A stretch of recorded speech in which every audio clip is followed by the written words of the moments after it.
প্রমিত উচ্চারণ উপস্থাপন বক্তব্য এটি যে কোর্সটিতে আমরা যুক্ত হয়েছিলাম, আমাদের এই কোর্সের যে বিষয়বস্তু ছিল, ইতিমধ্যে আমাদের অনেক বিষয়বস্তু অতীত হয়েছে বা আমরা বিগত ক্লাসটি কিভাবে অনুশীলন করতে পারি সেই বিষয়গুলো আমরা এক এক করে দেখছিলাম। আশাবাদী বিগত ক্লাসগুলো আমরা পর্যাপ্তভাবে অনুশীলন এবং চর্চা অব্যাহত রাখতে পেরেছি এবং কোন বিষয়টিকে কিভাবে আমরা চর্চা করতে পারি সেই বিষয়গুলো আমরা এক এক করে লক্ষ্য করতে পেরেছিলাম। আজকে আমরা লক্ষ্য করব বক্তব্য কিভাবে আমরা করতে পারি। বক্তব্য করার ক্ষেত্রে প্রথম পর্যায়ে যে বিষয়গুলো জানা থাকা অত্যন্ত জরুরি সেই বিষয়গুলো দেখে আমরা আজকে একটি নতুন বক্তব্য দেখব। যে কোনো সাংস্কৃতিক অনুষ্ঠানে অথবা যে কোনো অনুষ্ঠানে আমরা বক্তব্য করতে হলে বক্তব্যের পূর্বে আমাদেরকে অনেক বিষয় আছে যে বিষয়গুলো আমাদের অবগত রাখা বা আমাদের জানা অত্যন্ত জরুরি। এই বিষয়গুলো জেনে যখন আমরা বক্তব্য এবং চমৎকার হবে। সেই বিষয়ে যে বিষয়গুলো আমরা জেনে যদি আমরা বক্তব্য করে থাকি তাহলে আমাদের বক্তব্য খুবই চমকপ্রদত্ত বা আকর্ষণীয় হয়ে থাকবে। আসুন আমরা সেই বিষয়টি লক্ষ্য করে আজকে নির্ধারিত বিষয় আমরা শুরু করব। প্রথমত, পাবলিক স্পিকিং বলতে আমরা কি বুঝি সেই বিষয়টি আমরা প্রথমত লক্ষ্য করব। পাবলিক স্পিকিং বলতে প্রথম পর্যায়ে আমরা যে কোনো স্টেজে দাঁড়িয়ে বক্তব্য করাকে বুঝে থাকি। যেমন এখানে বক্তব্য বা পাবলিক স্পিকিং কোথা থেকে শুরু হয় বা এর থেকে শুরু হয় সেই বিষয়টি আসুন আমরা জেনে নিই। প্রথমত এখানে লক্ষ্য করব আমরা পাবলিক স্পিকিং বলতে কি বোঝায়। দর্শক শ্রোতাদের সামনে দাঁড়িয়ে কোনো উপস্থাপন, কোনো বক্তব্য। প্রচলন শুরু হয় প্রথমে গ্রিসে। স্টল খ্রিস্টাব্দ 350 সালে আর্ট অফ রেক্টিক নামে একটি আর্টিকেল লিখেন, যাতে তিনি উল্লেখ করেন কিভাবে ভালো পাবলিক স্পিকিং করা যায়। তাহলে এই স্টল খ্রিস্টাব্দ 350 সালে আর্ট অফ রেক্টিক নামে একটি আর্টিকেল লিখেন, যাতে তিনি উল্লেখ করেন কিভাবে পাবলিক স্পিকিং করা যায়। এখান থেকে প্রচলনটি শুরু হয় যে মানুষের সম্মুখে দাঁড়িয়ে আমরা সঠিকভাবে কথাকে বলতে চাই কিভাবে বলতে। ওস্তাদ সাউন্ডটা মাঝে মাঝে ডিস্টার্ব করতেছে। আচ্ছা, হ্যাঁ, সবার কাছে কি প্রবলেম হচ্ছে কিনা সাউন্ডে কি জি ঠিক? জি জি হ্যাঁ, আমার কাছে জি আচ্ছা, সাউন্ডে কি এখন ক্লিয়ার আছে? জি না হ্যাঁ, এখনো ক্লিয়ার আসে না। আচ্ছা আচ্ছা। আহ,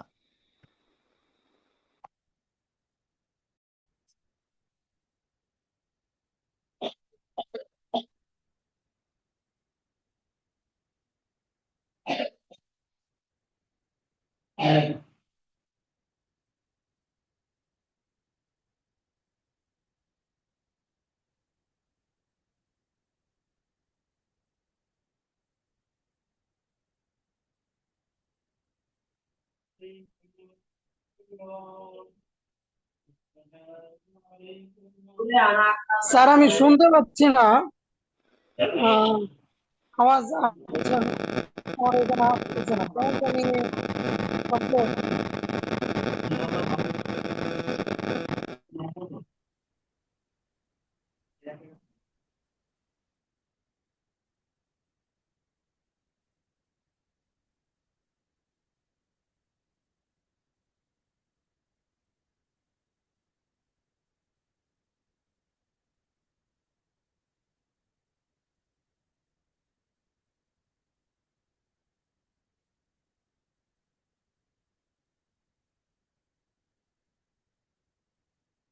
আচ্ছা, সাউন্ড কি এখন ক্লিয়ার হচ্ছে? হ্যাঁ, সাউন্ড কি এখন ক্লিয়ার মনে হচ্ছে? হ্যাঁ। জি জি। জি স্যার, আচ্ছা জি ঠিক। এখন স্যার পরিপূর্ণ পাওয়া আচ্ছা ঠিক এখন আছে আওয়াজ শব্দ করতেছে। আচ্ছা হ্যাঁ, এখন এখন কি ঠিক আছে? সাউন্ডটি এখন ঠিক আছে? হ্যাঁ। জি জি ঠিক আছে জি ইনশাআল্লাহ। স্যার, এখন ঠিক আচ্ছা আছে। ঠিক আছে, তাহলে আসুন আমরা শুরু করব। তাহলে পাবলিক স্পিকিং বলতে আমরা কি বুঝি আসুন এই বিষয়টি লক্ষ্য করব। প্রথমত, এর প্রচলন শুরু হয় এরিস্টল খ্রিস্টপূর্ব 350 সালে আর্ট অফ ডিক্টি নামে একটি আর্টিকেল লিখেন, সেখানে উল্লেখ করা হয় কিভাবে পাবলিক স্পিকিং করা যায়। এরপর এই পাবলিক স্পিকিং বা বক্তব্যের সূচনা শুরু হয় বিদায় হজের একটি খুতবার মাধ্যমে। রাসূল সাল্লাল্লাহু আলাইহি ওয়াসাল্লাম অসংখ্য সাহাবীদের সম্মুখে বিদায় হজের একটি ভাষণা বা বক্তব্য যখন সাহাবীদের সম্মুখে করে বা মক্কার তখন যেই লোক ছিল তাদের সম্মুখে করেন, তখন অনেক সাহাবী অথবা অনেক ব্যক্তি মক্কায় যারা ছিলেন তাদের মনে রেখাপাত অথবা তাদের অন্তরে সাড়া দেয় রাসূল সাল্লাল্লাহু আলাইহি সাল্লামের কথা। এরপর তারা ইসলামে প্রবেশ করে এবং হজের প্রতি তারা উদ্বুদ্ধ হয়। তো এখান থেকেও বক্তব্যের একটি সূচনা আমরা দেখতে পাই। এরপর আসুন, বক্তব্য করার ক্ষেত্রে প্রথম পর্যায়ে আমাদেরকে যে বিষয়গুলো লক্ষ্য রাখতে হবে, 10টি পয়েন্ট আমাদেরকে লক্ষ্য রাখতে হবে। এই 10টি পয়েন্ট যদি আমরা সামনে রেখে বক্তৃতা করে থাকি, তাহলে আমাদেরকে আমাদের বক্তব্য সবাই প্রশংসা করবে এবং আমরা যখন এই 10টি নিয়ম জানার পরে যখন বক্তব্য করব আমরা, তখন আমাদের বক্তব্য খুবই চমকপ্রদত্ত এবং আকর্ষণীয় হবে। তাহলে আসুন, কোন সেই 10টি বিষয় বা যে 7টি পর্ব আমরা প্রথম পর্যায়ে আমাদেরকে লক্ষ্য রাখতে হবে, সেই 7টি পর্ব দেখে এরপর আমরা গুরুত্বপূর্ণ স্থানে যাচ্ছি। তাহলে এখানে আমরা প্রথমত পাবলিক স্পিকিং এর 7টি পরামর্শ লক্ষ্য করব। 1 নম্বর হলো দুর্বলতা কাটিয়ে দক্ষ হওয়ার 7টি টিপস বা 7টি পরামর্শ। 1 নম্বর টিপস হচ্ছে পরিকল্পনা, প্রস্তুতি আর অনুশীলন। তাহলে আমাদেরকে বক্তৃতা করার সময় প্রথমত আমাদেরকে পরিকল্পনা এবং প্রস্তুতি এবং অনুশীলন শুরু করতে হবে। আমরা যে কোনো বক্তব্য যে কোনো বিষয়ের উপর করতে চাইলে অবশ্য সেই বক্তব্যটিতে আমাদেরকে প্রথম পর্যায়ে অনুশীলন করতে হবে, চর্চা করতে হবে, প্র্যাকটিস করতে হবে। যখন আমরা সেই বক্তব্যটিকে অনুশীলন করব, চর্চা করব, প্র্যাকটিস করব, তখন দেখা যাবে সেই বক্তব্যটিকে আমরা সঠিকভাবে বলতে সক্ষম হচ্ছি। এরপর ডেলিভারিকে স্ট্রাকচার করা। ডেলিভারিতে কিভাবে স্ট্রাকচার করা যায় এটি আমরা লক্ষ্য করব। 2 নম্বর যে বিষয়টি আছে, ডেলিভারিকে স্ট্রাকচার করা। বক্তব্য করতে হলে অবশ্যই আমাদেরকে ডেলিভারিকে স্ট্রাকচার করতে হবে। তো সেই ক্ষেত্রে আমরা কিভাবে করতে পারি, আমরা কিছুক্ষণ পরেই সেই বিষয়টি লক্ষ্য করব। 3 নম্বর যে পয়েন্টটি আছে, ফিলার ওয়ার্ড কমানো। কিভাবে আমরা ফিলার ওয়ার্ড কমাতে পারি এই বিষয়টি আমরা লক্ষ্য করব। 4 নম্বর যে বিষয়টি আছে, আই কন্ট্রাক্ট। বক্তব্যের সময় আমরা কিভাবে আই কন্ট্রাক্ট করতে পারি, কিভাবে আই কন্ট্রাক্ট করা যায় সেই বিষয়টি আমরা লক্ষ্য করব। এরপর হচ্ছে ভয়েস মডুলেশন। ভয়েস মডুলেশন আমরা কিভাবে করতে পারি এবং ভয়েস মডুলেশন করতে হয় কিভাবে, যখন আমরা বক্তব্য করব তখন সঠিকভাবে কিভাবে এই বিষয়টিকে আমরা প্রয়োগ করতে পারি সেই বিষয়টি আমরা লক্ষ্য করব। বডি ল্যাঙ্গুয়েজ দিয়ে ভার্বাল ল্যাঙ্গুয়েজের পাওয়ার বাড়ানো। বডি ল্যাঙ্গুয়েজ দিয়ে ভার্বাল ল্যাঙ্গুয়েজ আমরা কিভাবে পাওয়ার বাড়াতে পারি সেই বিষয়টি আমরা লক্ষ্য করার চেষ্টা করব। পাওয়ার পোজ ব্যবহার করা, কিভাবে আমরা পাওয়ার পোজ ব্যবহার করতে পারি সেই বিষয়টি আমরা লক্ষ্য করার চেষ্টা করব। তাহলে পাবলিক স্পিকিং এর 7টি পরামর্শ, দুর্বলতা কাটিয়ে দক্ষ হওয়ার যে 7টি পরামর্শ আছে, এই 7টি পরামর্শ দেখে আমরা একটি বক্তৃতা করব এবং সেই বক্তব্যটি আমাদের প্রত্যেকের বলতে হবে। তাহলে দুর্বলতা কাটিয়ে দক্ষ হওয়ার 7টি পরামর্শ নামগুলোকে আমরা বলার চেষ্টা করব। 1 নম্বর কি হবে? হ্যাঁ, পড়ি আমরা। 1 নম্বর কি হবে? পরিকল্পনা, পরিকল্পনা, প্রস্তুতি, অনুশীলন, প্রস্তুতি, ডেলিভারি অনুশীলন, ডেলিভারিকে স্ট্রাকচার করা, ফিলার ওয়ার্ড কমানো, 4 নাম্বার আই কন্ট্রাক্ট করা, ভয়েস মডুলেশন করা, 5 নাম্বার বডি ল্যাঙ্গুয়েজ, ভার্বাল ল্যাঙ্গুয়েজের পাওয়ার বাড়ানো, 7 নাম্বার পাওয়ার অফ ভয়েস ব্যবহার করা। আচ্ছা, ঠিক আছে। তাহলে এই 7টি পরামর্শ আমাদেরকে দেখে এখন আমাদেরকে এই 7টি পরামর্শ অনুযায়ী আমাদেরকে একটি পাবলিক স্পিকিং বলতে হবে। আমরা যদি বক্তব্য যদি এখন শুরু করে দিই তাহলে কিন্তু এই 9টি বা এই 7টি যে পয়েন্ট আছে এই পয়েন্টগুলো আমরা লক্ষ্য করতে পারবো না। সেজন্য আমরা এই 7টি পয়েন্ট এখন আমরা দেখব যে কিভাবে এই 7টি পয়েন্টকে আমরা লক্ষ্য রাখতে পারি, যাতে করে আমরা বক্তব্যের সময় এই বিষয়গুলোকে প্রয়োগ করতে পারি। অনেক শ্রোতা আছে, অনেক দর্শক আছে, তাদের সম্মুখে আপনি বক্তৃতা করলেন। ধরুন যে আপনি এখনো বক্তৃতা করছেন, আপনার বক্তব্য আকর্ষণীয় হচ্ছে কিনা সেই বিষয়টি লক্ষণীয়। যেমন অনেক পার্টিসিপেন্ট যখন আপনার সম্মুখে অংশগ্রহণ করবে অথবা আপনি যখন কোনো প্রোগ্রামে যাবেন, তখন কিন্তু আপনাকে একটি অনুষ্ঠানে ইনভাইট করা হলে সেখানে আপনাকে বক্তব্য করতে হবে। অর্থাৎ আপনি এখনো বক্তব্য করতে সক্ষম, এখনো আপনি বক্তব্য করতে আপনি স্বতঃস্ফূর্তভাবে বক্তব্য করতে পারেন। কিন্তু সঠিক একটি গাইডলাইন আমরা দেখব, যাতে করে আমাদের বক্তব্য আকর্ষণীয় হয় এবং বক্তব্য চমক প্রদত্ত হয়। এই নিয়মগুলোকে যখন আমরা ফলো করব, এই নিয়মগুলো যখন আমাদের জানা থাকবে, তখন দেখা যাবে আমাদের বক্তৃতা আরো 10 জন বক্তব্য দিবে, কিন্তু তার বক্তব্যটি আপনার বক্তব্যকে সবাই প্রশংসা করবে, আপনার বক্তব্যকে সবাই সাপোর্ট করবে। তাহলে এখানে আমরা প্রথমত লক্ষ্য করব 1 নম্বর হলো নার্ভাসনেস। বক্তব্য করার ক্ষেত্রে প্রথমত আমাদেরকে নার্ভাসনেস হতে হয় বা আমরা সবাই নার্ভাস হয়ে থাকি বক্তব্যের ক্ষেত্রে। এই নার্ভাসনেস প্রায় 65% মানুষ পাবলিক স্পিকিং এর ক্ষেত্রে নার্ভাস হয়ে থাকে। আমরা অনেকে বলতে পারি যে যখন আমরা স্টেজে দাঁড়িয়ে কথা বলে থাকি তখন আমরা যা দেখে যাই অথবা যা বলতে চাই তা সঠিকভাবে আমরা বলতে পারি না। সেই বিষয়টি কি আপনার ক্ষেত্রেই ঘটে? বিষয়টা এরকম নয়, বরঞ্চ সবার ক্ষেত্রে এই বিষয়টি ঘটে। প্রায় 75% মানুষের পাবলিক স্পিকিং এর ক্ষেত্রে এই নার্ভাসনেস হয়ে থাকে, কিন্তু অনুশীলন এবং চর্চা প্র্যাকটিসের মধ্য দিয়ে একজন ভালো পাবলিক স্পিকিং হওয়া যায়। আমরা বাংলাদেশের মাঝে যে বক্তাদেরকে দেখতে পাই তারা কিন্তু হুট করে পাবলিক স্পিকিং বা বক্তব্য করা শুরু করে দেয়নি, বরঞ্চ এর পূর্বে প্র্যাকটিস অনুশীলন শেখার পর্যাপ্ত প্র্যাকটিস ছিল বা অনুশীলন ছিল। এরপরে কিন্তু তারা সঠিকভাবে মানুষের জনসম্মুখের সামনে বক্তব্য দিয়ে শ্রোতাদের মনোযোগ আকর্ষণ করতে পেরেছে। তাহলে পাবলিক স্পিকিং এর ক্ষেত্রে নার্ভাসনেস যাতে আমরা না হই, সেই ক্ষেত্রে আমাদেরকে 5টি পরামর্শ লক্ষ্য রাখতে হবে স্টেজে ওঠার পর। 1 নম্বর হলো আল্লাহর কাছে সাহায্য চাওয়া। আমরা যখন স্টেজে উঠবো তখন আমরা 5টি বিষয় লক্ষ্য রাখবো। 1 নম্বর হলো আল্লাহর কাছে সাহায্য চাওয়া। 2 নম্বর হলো ব্রিথিং প্র্যাকটিস। ব্রিথিং প্র্যাকটিস আমরা কিভাবে করতে পারি? আচ্ছা, আমরা বলবো ব্রিথিং প্র্যাকটিস বলতে আমরা কি বুঝি। হ্যাঁ, বলার চেষ্টা করব।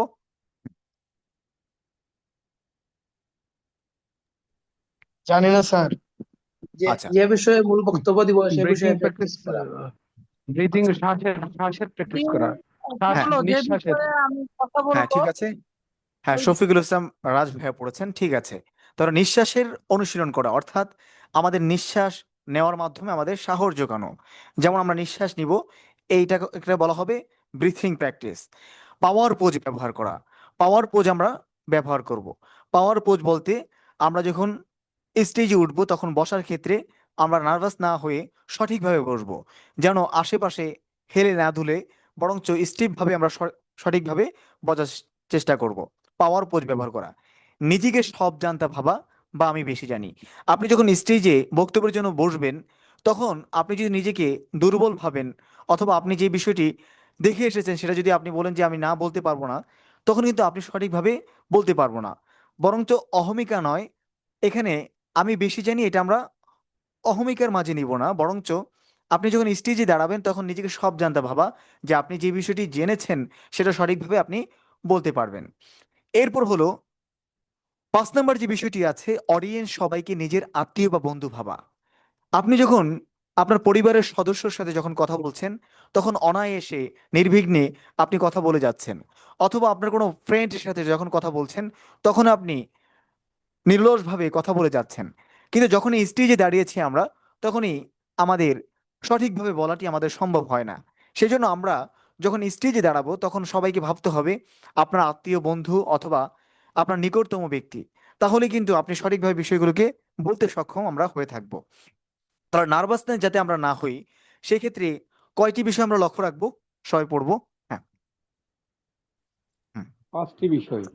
এক নম্বর কি হবে? এক পাঁচটি নম্বর কি বিষয়। হবে? হ্যাঁ, ফার্স্টে বিষয়, প্রথম বিষয় আল্লাহর আল্লাহর কাছে কাছে সাহায্য চাওয়া, আল্লাহর কাছে সাহায্য আল্লাহর চাওয়া, কাছে সাহায্য ব্রিথিং চাওয়া, নাম্বার 2 হলো ব্রিথিং প্র্যাকটিস, পোজে পাওয়ার পোজে বসা, বসা দাঁড়ানো, নিজেকে তারপর হচ্ছে নিজের সব জানতা ভাবা, বেশি সব জানি, জানতে আমি পারা, বেশি জানি। অডিয়েন্স পাঁচ বসা নম্বর সবাইকে হচ্ছে তারপর হচ্ছে অডিয়েন্সে অডিয়েন্সে বসা সবাইকে সবাইকে নিজের আত্মীয় বা বন্ধু বন্ধু বাবা।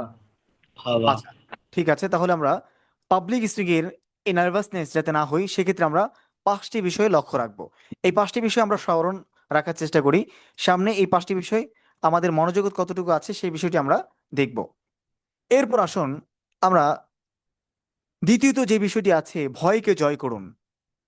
ভয়ের মুখোমুখি দাঁড়ান, দক্ষতার দরজা উন্মুক্ত করুন। কিভাবে? কোনো মাইকিং অথবা মাহফিল কথা বলার আমন্ত্রণ ফিরিয়ে দিবেন না, গ্রহণ করুন। কোনো পারিবারিক বা সামাজিক অনুষ্ঠানে কথা বলার সুযোগ গ্রহণ করুন। আপনাকে যখন কোনো মিটিংয়ে কথা বলার জন্য বলেছে অথবা যখন কোনো অনুষ্ঠানে আপনাকে ইনভাইট করে কথা বলার জন্য বলেছে তখন আপনি তার আমন্ত্রণ ফিরিয়ে দিয়েন না, বরঞ্চ সুযোগ গ্রহণ করে আমরা সেখানে অল্প অল্প করে কথা বলার চেষ্টা করব। এবং ধরুন যে আপনার একটি এলাকায় অথবা আপনার একটি প্রতিষ্ঠানে একটি অনুষ্ঠান হচ্ছে, সেখানে আপনি নিজের থেকে আগ্রহ নিয়ে বলুন যে আমি কিছু কথা বলতে চাই। এরপর আপনি কিছু কথা বলুন। এই সুযোগটি যখন আপনি গ্রহণ করবেন তখন দেখা যাবে আমরা সঠিকভাবে বিষয়টিকে বলতে সক্ষম হব। এরপর 3 নম্বর যে পয়েন্টটি আছে, শব্দ ব্যবহারের গতিধারা। যেমন শব্দ ব্যবহারের গতিধারা আমরা কতটুকু রাখছি, যেমন মাধ্যম সাধারণ আলাপচারিতায় আপনি কয়টি শব্দ ব্যবহার করবেন, বক্তৃতার ক্ষেত্রে আপনি কয় মিনিট বলবেন বা কয়টি শব্দ আমরা ব্যবহার করতে পারি, চিন্তাধারার সময় কতটুকু আপনি চিন্তা করছেন। ধরুন যে বক্তার বক্তব্য চলছে, বক্তা যদি শ্রোতাদের ধরে না রাখতে পারেন তাহলে তারা তাদের চিন্তার জগতে চলে যাবে। ধরুন যে আমরা আজকে লক্ষ্য করছি যে ক্লাসটি, এখন অনেক কথা বলা হচ্ছে, আপনি অনেক কথা দাঁড়িয়ে স্টেজে বলছেন এবং আপনার সম্মুখে যে শ্রোতা আছে তাদের সম্মুখে আপনি অনেক কথা বলে যাচ্ছেন। এখন যদি আপনি তাদের মনোযোগও ধরে না রাখতে পারেন তাহলে কিন্তু তারা তাদের চিন্তার জগতে চলে যাবে। আপনার কথার বা বক্তব্যের পরে আপনি যদি শ্রোতাদেরকে জিজ্ঞাসাবাদ করেন যে আজকের টপিকে আপনারা কি জানতে পারলেন বা আজকের আলোচনায়, তখন কিন্তু তারা সঠিকভাবে বলতে পারবে না, বরঞ্চ শুধু শুধু আপনার আলোচনাটি সঠিকভাবে বোধগম্য হতে পারবে না, আপনার কথাটি বৃথা যাবে। সেজন্য আমরা শ্রোতাদেরকে মনোযোগ ধরার জন্য কিছু কৌশল অবলম্বন করব। যেমন ধরুন, আমরা যদি আজকে বলি আজকের ক্লাসটি কোন টপিকের উপর হচ্ছে বা কোন বিষয়ের উপর হচ্ছে, বলি আমরা হ্যাঁ পাবলিক স্পিকিং উপর। আচ্ছা, পাবলিক স্পিকিং ক্ষেত্রে আমরা যদি নার্ভাস না হই বা সেই ক্ষেত্রে কয়টি বিষয় লক্ষণীয়? হ্যাঁ, 5টি। সাতটা বিষয়। পাঁচটি বিষয় ছিল। 8টি বিষয়। আচ্ছা, এরপর যদি স্টেজে ওঠার পর আমরা যে নার্ভাসনেস হই সেই ক্ষেত্রে কয়টি বিষয় লক্ষণীয়? হ্যাঁ, 5টি। পাঁচটা পাঁচটি বিষয়। বিষয়। পাঁচটি বিষয় কি? হ্যাঁ, পাঁচটি বিষয় কি কি হবে? হ্যাঁ, আল্লাহর কাছে সাহায্য চাওয়া, আল্লাহর কাছে সাহায্য চাওয়া, ব্রিথিং প্র্যাকটিস করা, এরপরে practice করা, নিজেকে জানি বলে প্রমাণ করা, অথবা দাঁড়ানো, সাহস যোগানো এবং সামনে যারা উপস্থিত আছেন তাদেরকে আত্মীয় স্বজন নিজেকে বলে স্বাগত জানাতে পারবা, ও অডিয়েন্স মনোযোগ। আচ্ছা, তাহলে আমরা 2-3 জন ভাইয়া হয়তোবা সঠিকভাবে বলতে পেরেছি। এই যে দেখুন, এই প্রশ্ন করার পর আমাদের মনোজগতে একটি সাড়া দিয়েছে যে 5টি বিষয় কি হবে। যেমন আমরা এখানে সবাই 5টি বিষয় যদি জিজ্ঞাসাবাদ করা হয় সবাই বলতে হয়তোবা পারবো না, কিন্তু আমরা কয়েকজন বলতে পারবো। এখন ধরুন এই প্রশ্ন করার কারণে আপনাদের মনোজগত কিন্তু বৃদ্ধি পেয়েছে। আচ্ছা, আমরা যে কোনো একজন ভাই বলবো যে 5টি বিষয় কি হবে। হ্যাঁ, বলি আমরা, যে কেউ একজন বলো যে আমরা সঠিকভাবে বলতে পারো, বলবো 5টি বিষয় কি হবে যাতে নার্ভাসনেস যাতে আমরা না হই। হ্যাঁ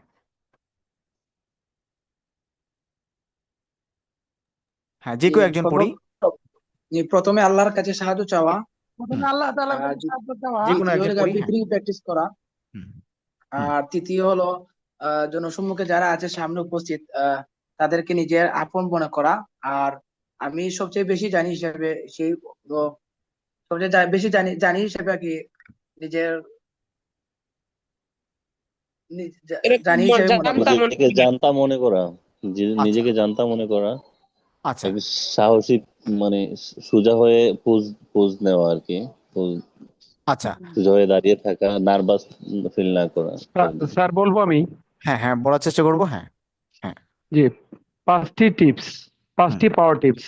হুম, নাম্বার 1, আল্লাহর কাছে সাহায্য চাওয়া। Number 2, breathing practice. হুম, নাম্বার 3, পাওয়ার প্লেসে বসা দাঁড়ানো। নাম্বার 4, নিজেকে সব জানতা ভাবা, আমি বেশি জানি। 5 নাম্বার, অডিয়েন্সে বসা, সবাইকে নিজের আত্মীয় বন্ধু ভাবা। ঠিক আছে। হ্যাঁ, তাহলে আমরা হ্যাঁ শরীফুল ইসলাম রাজ হ্যাঁ পড়েছেন, হ্যাঁ সঠিকভাবে আমরা বলতে পেরেছি, চমৎকারভাবে। তাহলে এই যে দেখুন, আমরা কিন্তু সঠিকভাবে বলতে পেরেছি। এখন যদি আপনাদের অন্য কাউকে আমরা যদি জিজ্ঞাসাবাদ করা হয় তাহলে কিন্তু এই যে প্রশ্ন করার কারণে তার বলাটি যে আপনি শ্রবণ করেছেন এখন কিন্তু আপনি সঠিকভাবে বলতে পারবেন। এখন আমরা প্রশ্ন করার কারণে বিষয়টি আমাদের মেধায় চলে এসেছে।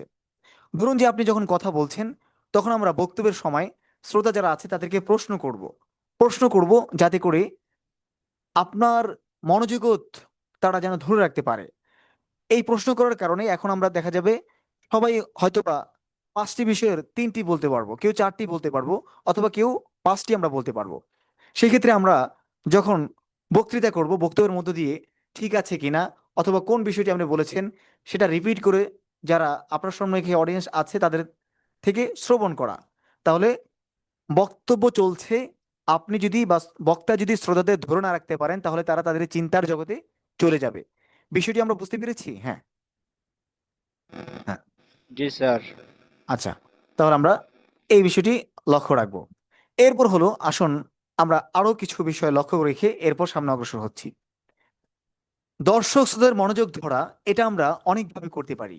যেমন সেই ক্ষেত্রে দর্শক শ্রোতাদের মনোযোগ ধরতে পারি আমরা কিছু পয়েন্টের মাধ্যমে, গল্প, উক্তি, তথ্য, রস, হাস্যরস, অভিব্যক্তি, এই বিষয়গুলোর মাধ্যমে। যেমন ধরুন, আপনি 1 ঘন্টার একটি আলোচনা করেছেন অথবা 2 ঘন্টার একটি আলোচনা করেছেন। এই 1 ঘন্টার আলোচনার মাঝে আপনি একটি গল্প বলেছেন। ধরুন যে আজকে ক্লাসের শুরু থেকে এই পর্যন্ত আমাদের যেই কয়টি বাক্য বলা হয়েছে বা যে কয়টি শব্দ বলা হয়েছে, যে সব বলা হয় যে কি বলা হয়েছে, হয়তোবা আমরা প্রায় হুবহুব বলতে সক্ষম হব না। কিন্তু যদি একটি গল্প বলা হতো যে আমরা আমরা ওই জায়গায় গিয়েছিলাম, এরপর এই বাদশাহ এইভাবে করেছিল, এই হয়েছিল, তাহলে সেই গল্পটি কিন্তু আপনার মেধায় সঠিকভাবে বসে যেত এবং সেই গল্পটি আপনার স্মরণ থাকতো। সেই জন্য আমরা বক্তব্যের মধ্য দিয়ে বা শ্রোতাদের মনোযোগ ধরার জন্য মাঝে মধ্যে কোনো গল্প বলতে পারি, কোনো উক্তি বলতে পারি, কোনো তথ্য বলতে পারি, কোনো রস বলতে পারি, কোনো হাস্যরস করতে পারি, বা কোনো হাসির কোনো কথা বলতে পারি, বা যেটা আপনার শ্রোতাদের মনোযোগ ধরবে, এরপর কোনো অভিব্যক্তি প্রকাশ করতে পারি। তাহলে দর্শক শ্রোতাদের মনোযোগ ধরার জন্য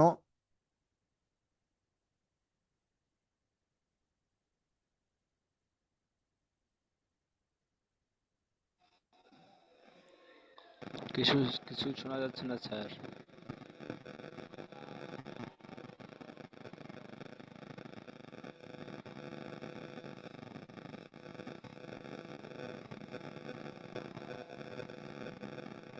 শোনা যাচ্ছে না স্যার।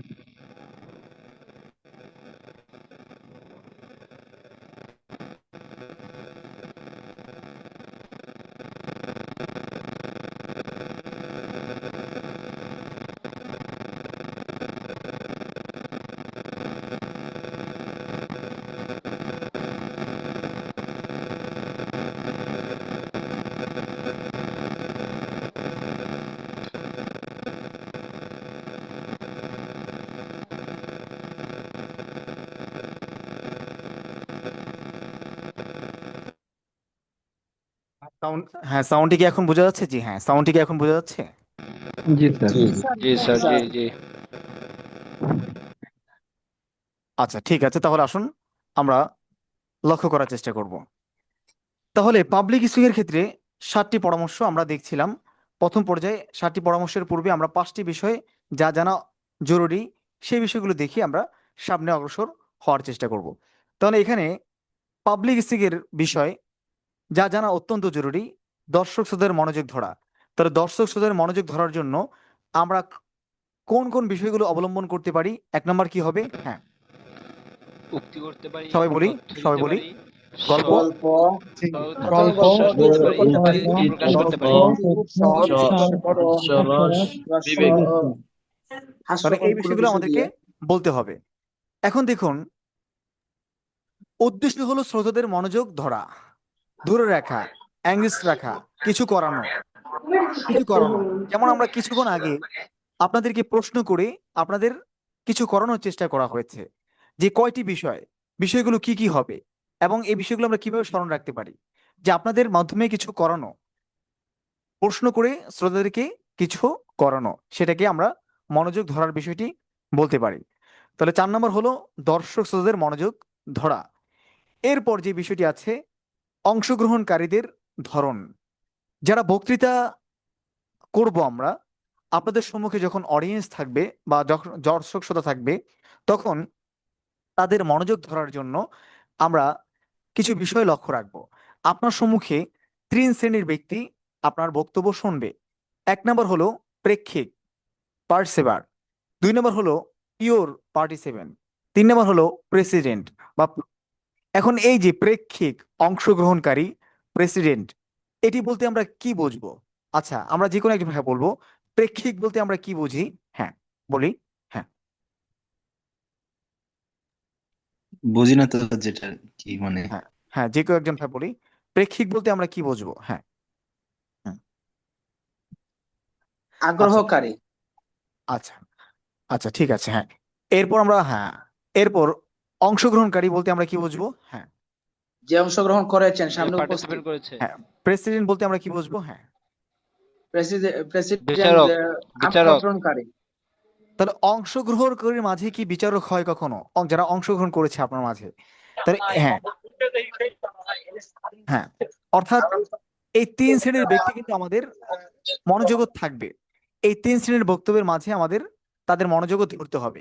এই 3 গ্রুপেই আপনার বক্তৃতায় টানতে হবে। কিভাবে?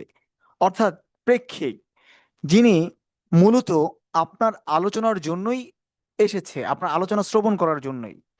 2 নম্বর হলো অংশগ্রহণকারী, অর্থাৎ সবাই গিয়েছে, একটি অনুষ্ঠান হচ্ছে বা একটি বক্তব্য আলোচনা চলছে, সেখানে সবাই যাওয়ার প্রয়োজন, তো সেও গিয়েছে।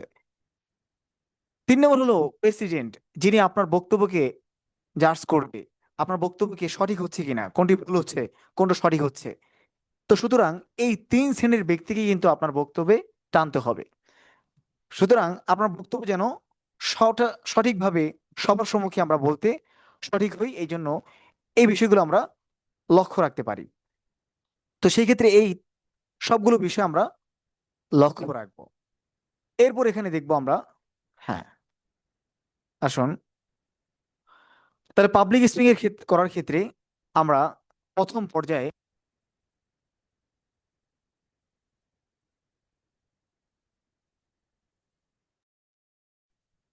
তাহলে নার্ভাসনেস যাতে আমরা না হই, তাহলে সেই ক্ষেত্রে কয়টি বিষয় লক্ষণীয়?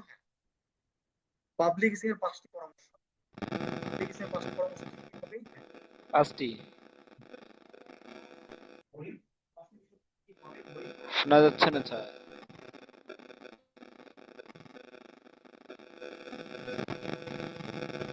জি ভাই বলেন, আপনাদের শোনা যাচ্ছে, বলেন। ভাই যাদের যাদের ইয়ারফোন ব্যবহার করছেন, যারা তারা ইয়ারফোন দয়া করে খুলে ফেলবেন, আশা করি। ইয়ারফোনের জন্য সমস্যা হতে পারে।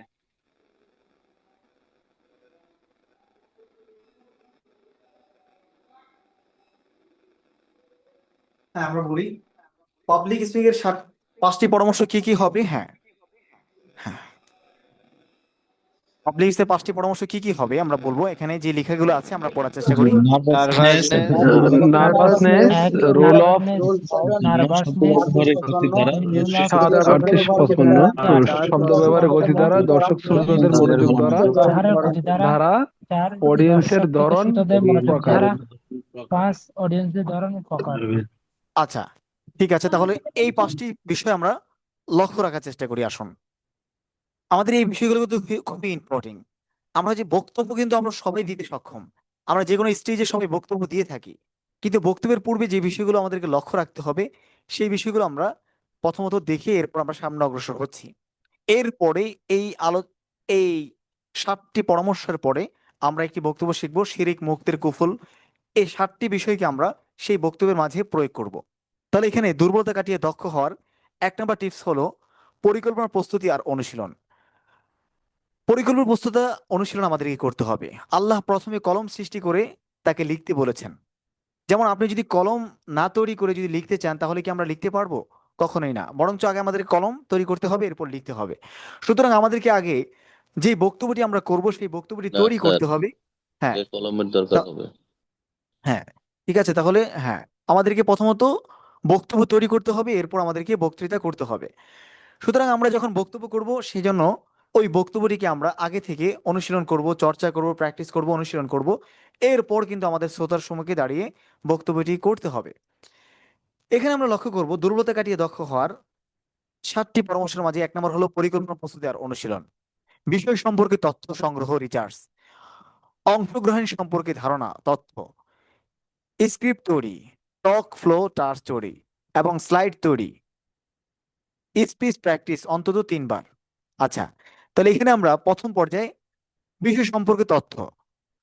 আপনি যেই বিষয়ে বক্তব্য করতে চাচ্ছেন, সেটা হতে পারে রাজনীতি সম্পর্ক, অথবা স্বাধীনতা দিবস উপলক্ষে, মাতৃভাষা দিবস উপলক্ষে, অথবা ইমান সম্পর্কে, অথবা একিন সম্পর্কে, অথবা ভাষা দিবস উপলক্ষে, অথবা যে কোনো সেমিনার অথবা সাংস্কৃতিক অনুষ্ঠান উপলক্ষে।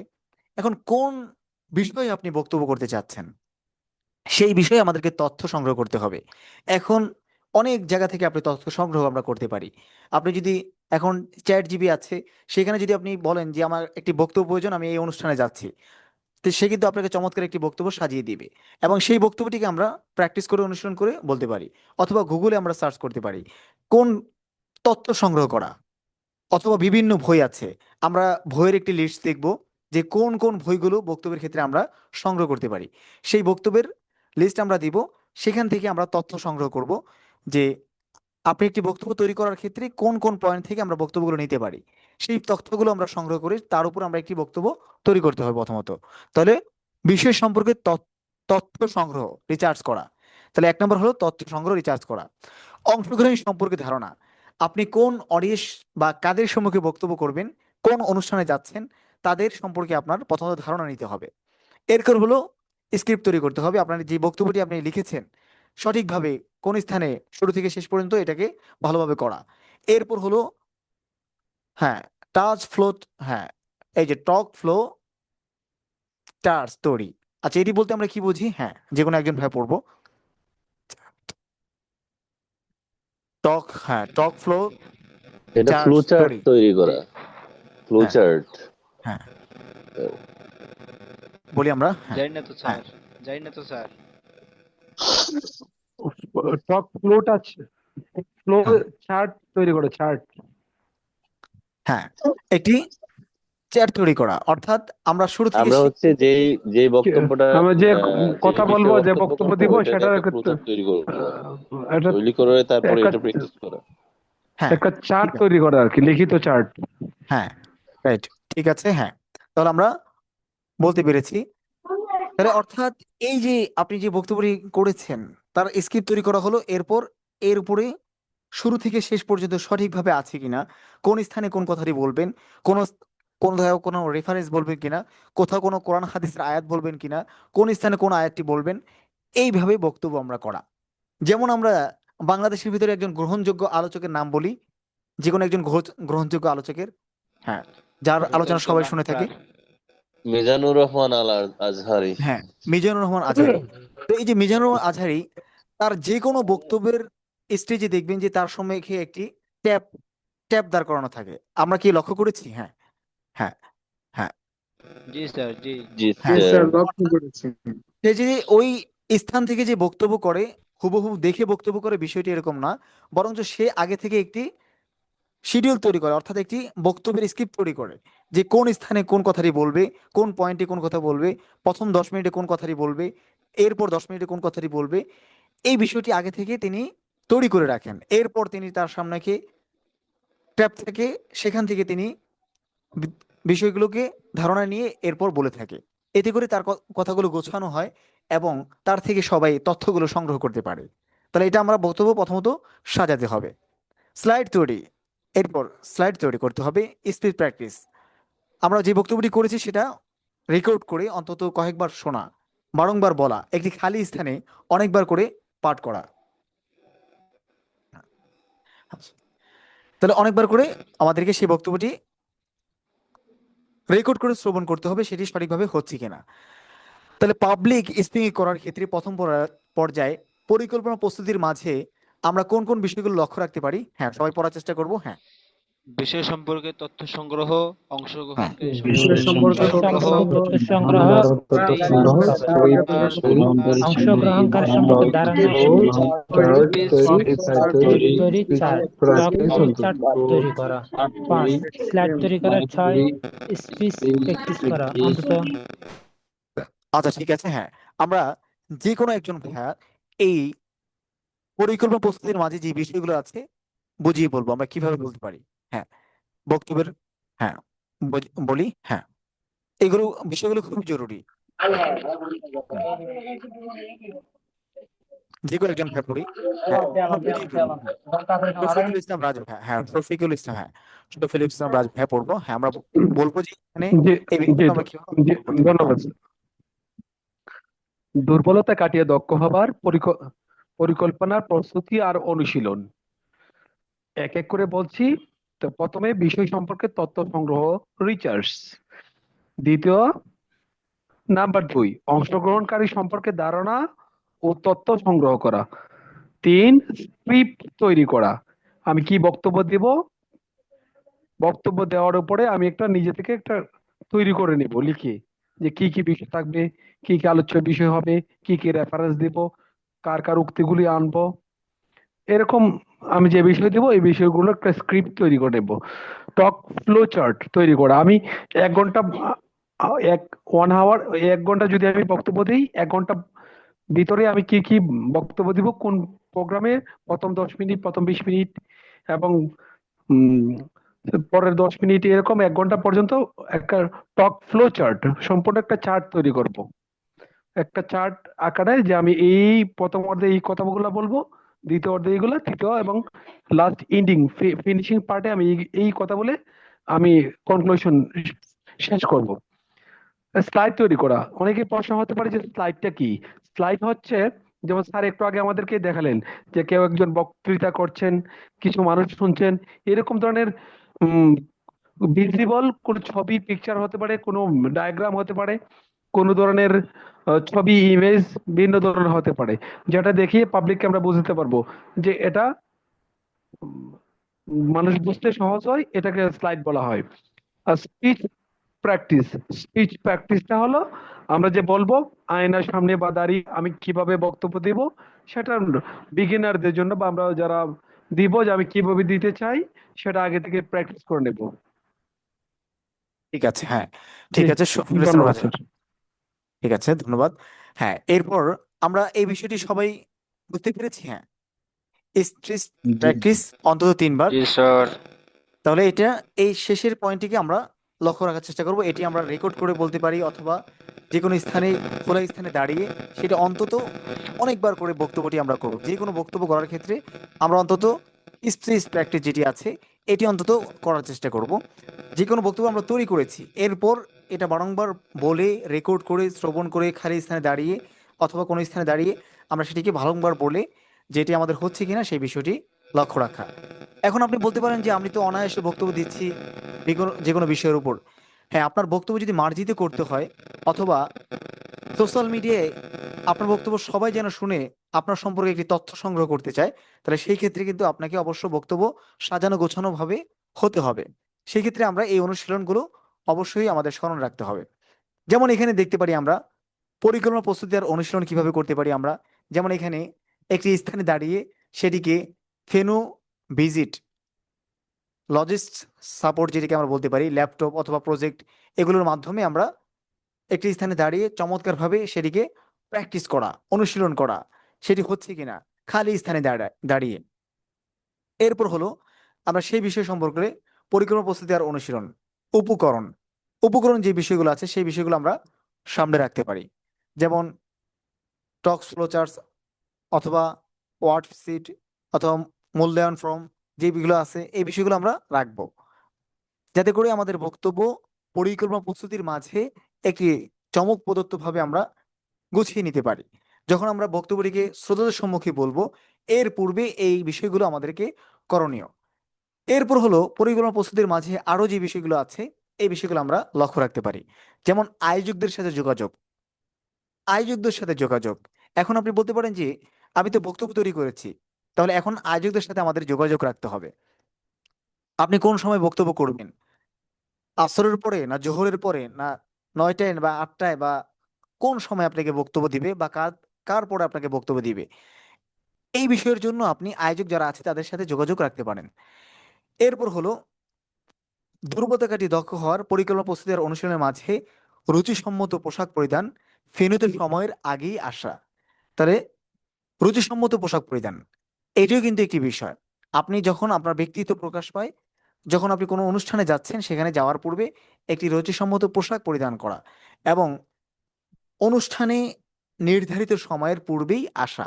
যেমন আপনার ক্লাস হয়তোবা 9টায়, এখন আপনি পৌঁছেছেন 9টা 15-তে, তাহলে কিন্তু এটা কিন্তু আমাদের ব্যক্তিত্বের ত্রুটি ধরা হয়। বরঞ্চ নির্ধারিত সময় নির্ধারিত কাজ করা ব্যক্তিত্বের অধিকারী বলা হয়। সেই জন্য আমরা যে কোনো অনুষ্ঠানে আপনাকে যে সময় ইনভাইট করবে, বা যে সময় আমাদের যেই কাজটি করার প্রয়োজন সেই কাজটি সঠিকভাবে সেই কাজ সময়টিতে করা ব্যক্তিত্বের অধিকারী বলা হয়। তাহলে ফেনীতে সময়ের আগেই আসা, এটি হলো পরিকল্পনা প্রস্তুতি এবং অনুশীলনের মাঝে এই বিষয়গুলো লক্ষণীয়, যেটি আমাদের প্রত্যেকের এই বিষয়গুলো লক্ষ্য রাখা প্রয়োজন। এরপর হলো পরিকল্পনা প্রস্তুতি আর অনুশীলনের মাঝে আয়োজকদের সাথে যোগাযোগ।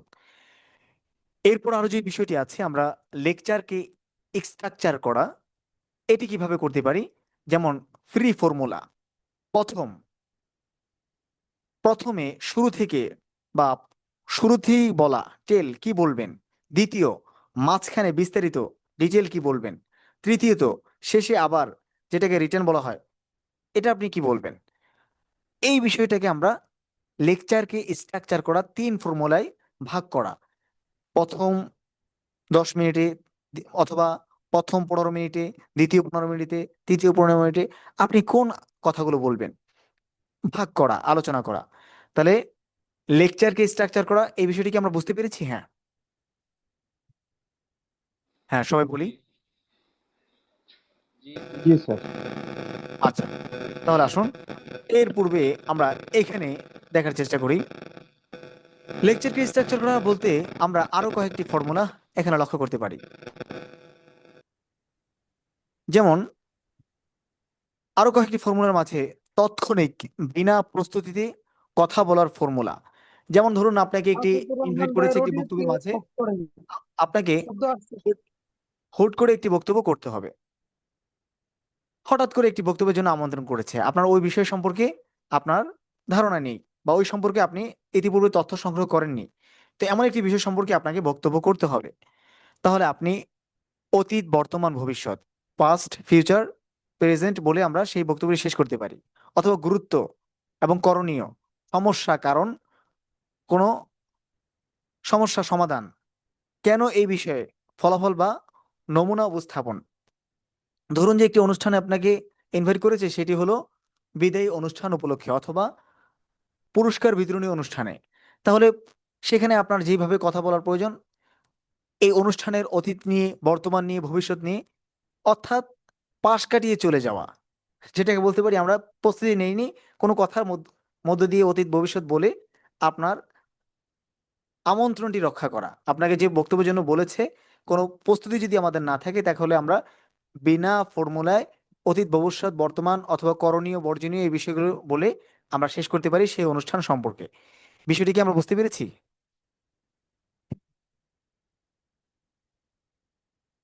জি, জি স্যার, বুঝতে স্যার, পেরেছি। স্যার আরেকবার বলেন।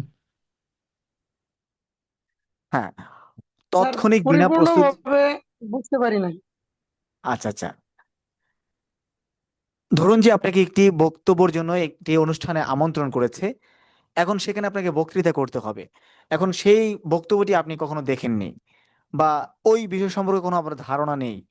তাহলে সেইখানে আপনি কিভাবে বক্তব্য করবেন? বিনা প্রস্তুতিতে বক্তব্য দেওয়ার ফর্মুলা, অর্থাৎ অতীত নিয়ে কথা বলা, এই অনুষ্ঠানের অতীত নিয়ে, যে অনুষ্ঠানটা কতদিন যাবত, 1 বছর আগে শুরু হয়েছিল। তো আপনি বলতে পারেন যে এই অনুষ্ঠানটা আমরা দেখেছিলাম। প্রিয় সম্মানিত সুধীবৃন্দ, সম্মানিত উপস্থিতি, আমার সম্মুখে দর্শক শ্রোতারা, আজকে আমাকে এই অনুষ্ঠানে ইনভাইট করেছে, আমি আপনাদের সম্মুখে কিছু আলোচনা করার চেষ্টা করব। আমরা দেখেছিলাম যে এই অনুষ্ঠানটি 2023 সালে হয়েছিল। তো ধারাবাহিকভাবে আমাদের এই অনুষ্ঠানটি হচ্ছে, আজকেও এই অনুষ্ঠানে হচ্ছে। তো আমরা দেখতে পাচ্ছি এই অনুষ্ঠানে ইতিমধ্যে অনেক আলোচক আলোচনা করেছে, সবার আলোচনা আমাদের ভালো লেগেছে। এই অনুষ্ঠানটি, এটা হলো বর্তমান, এই অনুষ্ঠানটি ভবিষ্যতে আরো অনেক দূর এগিয়ে যাবে, আমরা সেই প্রত্যাশী। এরপর এই বিষয়গুলো বলে করণীয়, আমরা দেখতে পাচ্ছি আরো অনেক কিছু আছে এই অনুষ্ঠানের মাঝে, এই বিষয় বিষয় করলে আরো আমরা এই অনুষ্ঠানটিকে আরো দূরে এগিয়ে নিয়ে যেতে পারবো। তো এই বিষয়গুলো বলা, আমরা কি বিষয়টি বুঝতে পেরেছি? জি স্যার, জি স্যার, হ্যাঁ, আলহামদুলিল্লাহ। হ্যাঁ। শুক্রিয়া। আচ্ছা, আচ্ছা। ডেলিভারিকে স্ট্রাকচার করা, দুর্বলতা কাটিয়ে দক্ষ হওয়ার ফিলার ওয়ার্ড কমানো। আচ্ছা, ফিলার ওয়ার্ড বলতে আমরা কি বুঝি? হ্যাঁ, ফিলার ওয়ার্ড বলতে আমরা কি বুঝি? হ্যাঁ, জি বলবো। হ্যাঁ, ফিলার ওয়ার্ড বলতে মানে কোনো কিছু যে যেমন ওই নিচে দেওয়াই আছে এখানে এগুলা না বলা, হ্যাঁ, মানে ঠিক আছে, বুঝেছো, ওকে। হ্যাঁ, ঠিক আছে। তাহলে এই যে, এব্রিভিয়েশন বা সংক্ষিপ্ত শব্দগুলো আমরা কম বলবো। হ্যাঁ, যেমন সংক্ষিপ্ত শব্দ, যেমন হুম, হা, আহ, এ ও আমরা বক্তব্য আমরা করতে গেলে অনেক সময় দেখা গেছে যে মানে করি মানে যেটা মনে না। হ্যাঁ, ঠিক আছে। হ্যাঁ, রিয়াদ ভাই বলেছেন, শফিকুল ইসলাম রাজ ভাই বলেছেন। হ্যাঁ, ঠিক আছে। তাহলে বক্তব্যের সময় কিন্তু আমরা অনেক সময় দেখা যায় অনেকেই, হ্যাঁ, বয়োজ্যেষ্ঠ যারা বক্তব্য করেন তারা বক্তব্যের সময় ভাবেন অথবা ও, এরকম আমরা দেখে থাকি। কথা বলার সময় আ করা, আম করা। অথবা আপনি অনেকের সময় দেখবেন অনেকে 10 মিনিট কথা বলছে, 10 মিনিটের মাঝে অন্তত শব্দ চয়ন করেছে 100টি, এর মাঝে প্রায় 30টি শব্দ বুঝেছেন কিনা বলেছে আপনাকে। অনেকেই আছে দেখবেন যে কথা বলছে, বুঝেছেন, বুঝেছেন। এই যে এই শব্দগুলো আমরা বারংবার না করা, যে শব্দগুলো রিপিট না করা, ফিলার ওয়ার্ড কমান্ড, অথবা আম, ও, ওকে, এই শব্দগুলো যতটুকু করার প্রয়োজন ততটুকু, বেশি না বলা। তাহলে এটাকে বলা আমরা ফিলার ওয়ার্ড কমানো। এরপর আসুন আমরা এই বাকি বিষয়গুলো আমরা ফিলার ওয়ার্ড কমানো। আচ্ছা, তাহলে 7টি পয়েন্ট আমরা এখানে দেখার চেষ্টা করি। এরপর আমরা একটি বক্তব্য আপনাদের থেকে শ্রবণ করব। যে বক্তব্যটি আমরা কিভাবে বলতে পারি সেই বিষয়টি দেখে এরপর আমরা ফিলার ওয়ার্ড কমানো কি করে কমাবেন, নিজের বক্তব্য রেকর্ড করে ফিলার ওয়ার্ড শোনা অথবা অনুশীলনের মাধ্যমে কমানো। তাহলে নিজের বক্তব্য রেকর্ড করে ফিলার ওয়ার্ড কমানো, ফিলার ওয়ার্ড কমানো, অনুশীলনের মাধ্যমে কমানো। তাহলে এটা হলো কি, কোন মাধ্যমে আমরা কমাতে পারি? নিজের বক্তব্য রেকর্ড করে আমরা সেই বক্তব্যটিকে শ্রবণ করতে পারি, যে আমাদের বক্তব্যটি, অনুশীলন করে। হ্যাঁ হ্যাঁ, অনুশীলন করেন বা সঠিক হচ্ছে কিনা, এই বিষয়টি আমরা এভাবে করতে পারি। এরপর হলো পিলার পিলার ওয়ার্ক কমানোর ক্ষেত্রে আরো যে বিষয়গুলো আছে এখানে আমরা আসুন দেখার চেষ্টা করি। দুর্বলতা কাটিয়ে দক্ষ হওয়ার আরো যে টিপসটি আছে, আই কন্ট্রাক্ট করা। আই কন্ট্রাক্ট আমরা কিভাবে করতে পারি?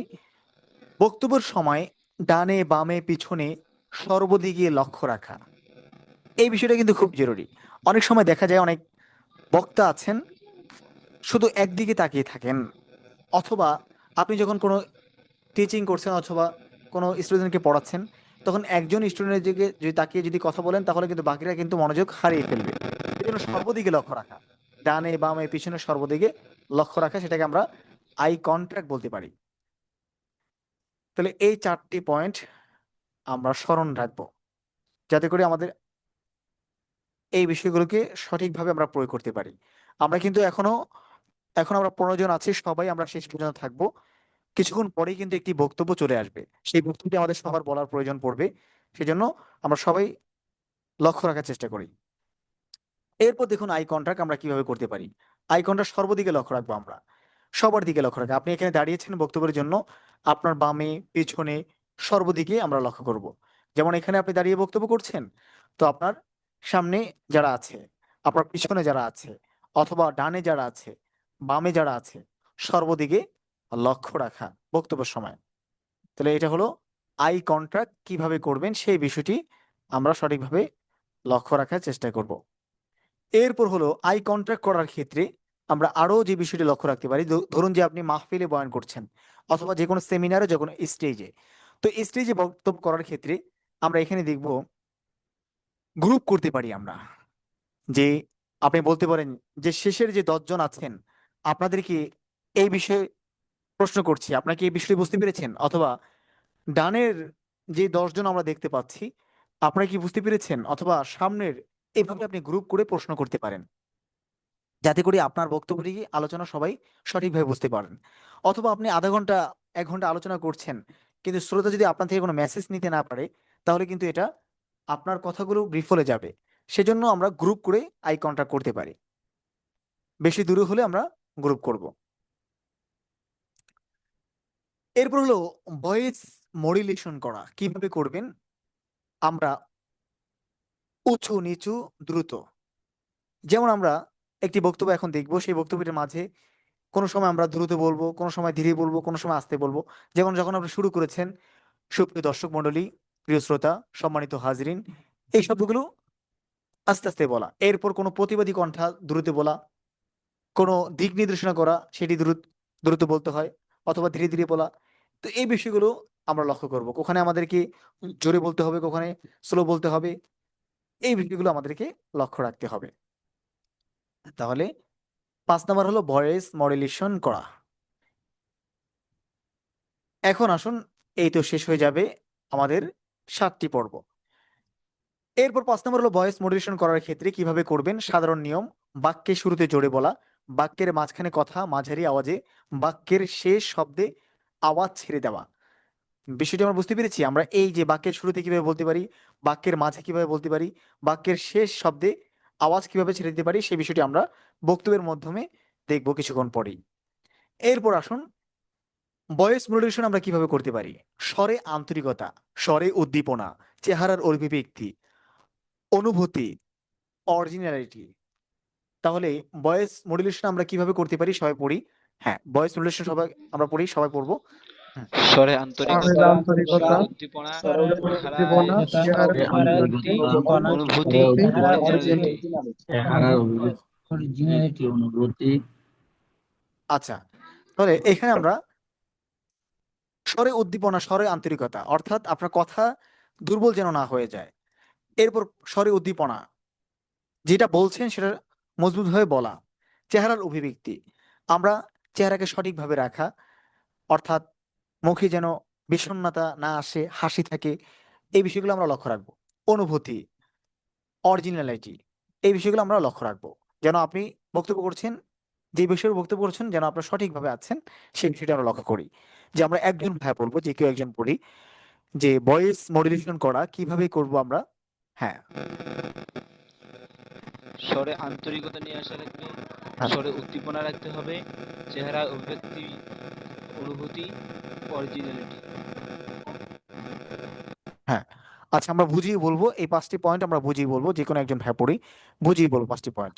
হ্যাঁ, স্বরে স্বরে আন্তরিকতা মানে হচ্ছে এমন ভাবে আন্তরিক হয়ে কথা বলতে হবে, মানে স্পষ্টভাবে যাতে বলতে হবে, যাতে করে অডিয়েন্সরা খুব সহজে তৃপ্তি সহকারে শুনতে পারে। স্বরের উদ্দীপনা, আহ স্বর ঠিকঠাক করে যে জায়গায়, মানে যতটুকু যেই সুরটা, যেই ধ্বনিটা যেভাবে উচ্চারণ করা, ঠিক ওইভাবে উচ্চারণ করে করা যেতে পারে।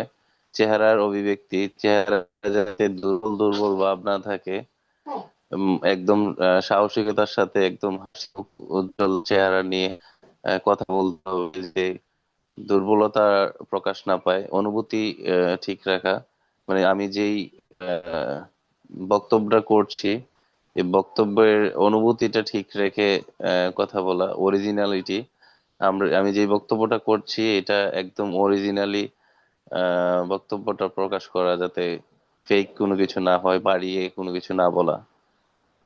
আচ্ছা, ঠিক আছে। হ্যাঁ, রিয়াদ ভাই পড়েছেন। হ্যাঁ, এরপর আমরা আরেকজন ভাই বলবো, যে ভয়েস মডুলেশন করার ক্ষেত্রে আমরা কয়টি বিষয় লক্ষ্য রাখতে পারি, বুঝিয়ে বলবো আপনার মতো করে, আপনি বুঝিয়ে বলুন। হ্যাঁ, ভাইরা বোনেরা আমরা বলতে পারি। হ্যাঁ, আপনাদের মন মতো করে আমরা বুঝিয়ে বলি, যে আমরা এই ভয়েস মডুলেশন বলতে কি বুঝবো। হ্যাঁ,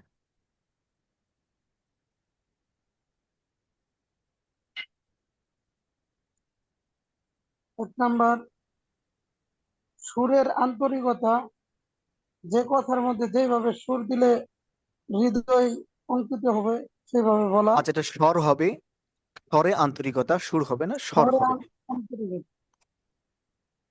স্বরে স্বরে আন্তরিকতা, যেভাবে যে সময় কথা বললে স্বরের ভিতরে মানুষ আকৃষ্ট হবে, ওই সময় ওইভাবে কথা বলা। সুরের স্বরের উদ্দীপনা, অর্থাৎ কথার মধ্যে যখন উঁচু করার সময় তখন উঁচু উঁচু গলায় কথা বলা, আর যখন নিচু করার কথা ওই সময় সুরকে নিচু করে কথা বলা। চেহারার অভিভাবিক্তি, অর্থাৎ চেহারা যেই কথা বলবো ওই কথার ইঙ্গিত যেন চেহারার ভিতরে ভেসে ওঠে, এইভাবে কথা বলা। অনুভূতি, অনুভূতি অর্থাৎ অনুভূতি সুন্দর রাখা, যেন আমি কথা বলতেছি সকলেই শুনতেছে, অথবা আমার প্রিয়জনদের সাথে কথা বলতেছি, এরকম অনুভূতি রাখা। অরিজিনালি অরিজিনালিটি, স্যার এটা আমি বুঝি নাই। আমরা যে বক্তব্য করছি সেই বক্তব্যটি যে বিষয়ের উপর করছি সেটা যে আপনি করছেন, আপনি যেন এই বক্তব্যের উপর বিশ্বাস আছে। যেমন ধরুন যে আপনি নামাজ সম্পর্কে বক্তব্য করছেন, তো অথবা আপনি স্বাধীনতা দিবস সম্পর্কে বক্তব্য করছেন। তো এখন এই বক্তব্যটি যেন আপনি করছেন এর যেন বহিঃপ্রকাশ আপনার মাঝে তুলে ধরতে পারেন, অরিজিনালিটি।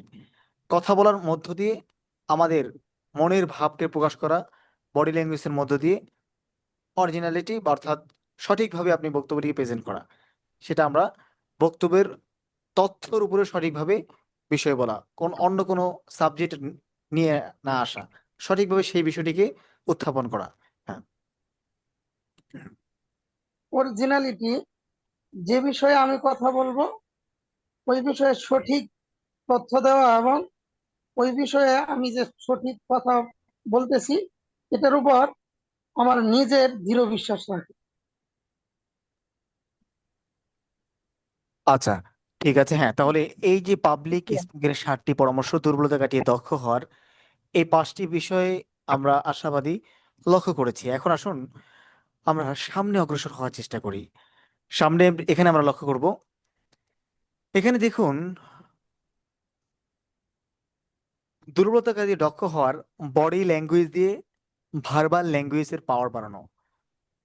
এটি বলতে আমরা কি বুঝবো? হ্যাঁ, বডি ল্যাঙ্গুয়েজ দিয়ে ভার্বাল ল্যাঙ্গুয়েজের পাওয়ার বাড়ানো, এটি বলতে আমরা কি বুঝবো? হ্যাঁ, আমরা বডি ল্যাঙ্গুয়েজ এবং ভার্বাল, মুখের যে আওয়াজ, শরীরের বাচনভঙ্গি এবং মুখের আওয়াজ, শরীরের বাচনভঙ্গি দিয়ে মুখের আওয়াজ বাড়াবো। হ্যাঁ, ভার্বাল মানে মৌখিক আওয়াজ, মুখের আওয়াজ, মৌখিক, মুখের বাচনভঙ্গি শক্তি বাড়ানো। হ্যাঁ, ঠিক আছে। তাহলে আমরা এটিকে বলতে পারি, হ্যাঁ, শফিকুল ইসলাম রাজ ভাইয়া পড়েছেন। তাহলে এই যে বডি ল্যাঙ্গুয়েজ দিয়ে ভার্বাল ল্যাঙ্গুয়েজের পাওয়ার বাড়ানো, অর্থাৎ আমরা বডি ল্যাঙ্গুয়েজ যেটাকে বলা হয় আপনার কথার সাথে অঙ্গভঙ্গি করা। যেমন আপনি কোনো স্থানে এক বলেছেন, এক উত্তোলন করা, অথবা ডানে মুখ করেছেন,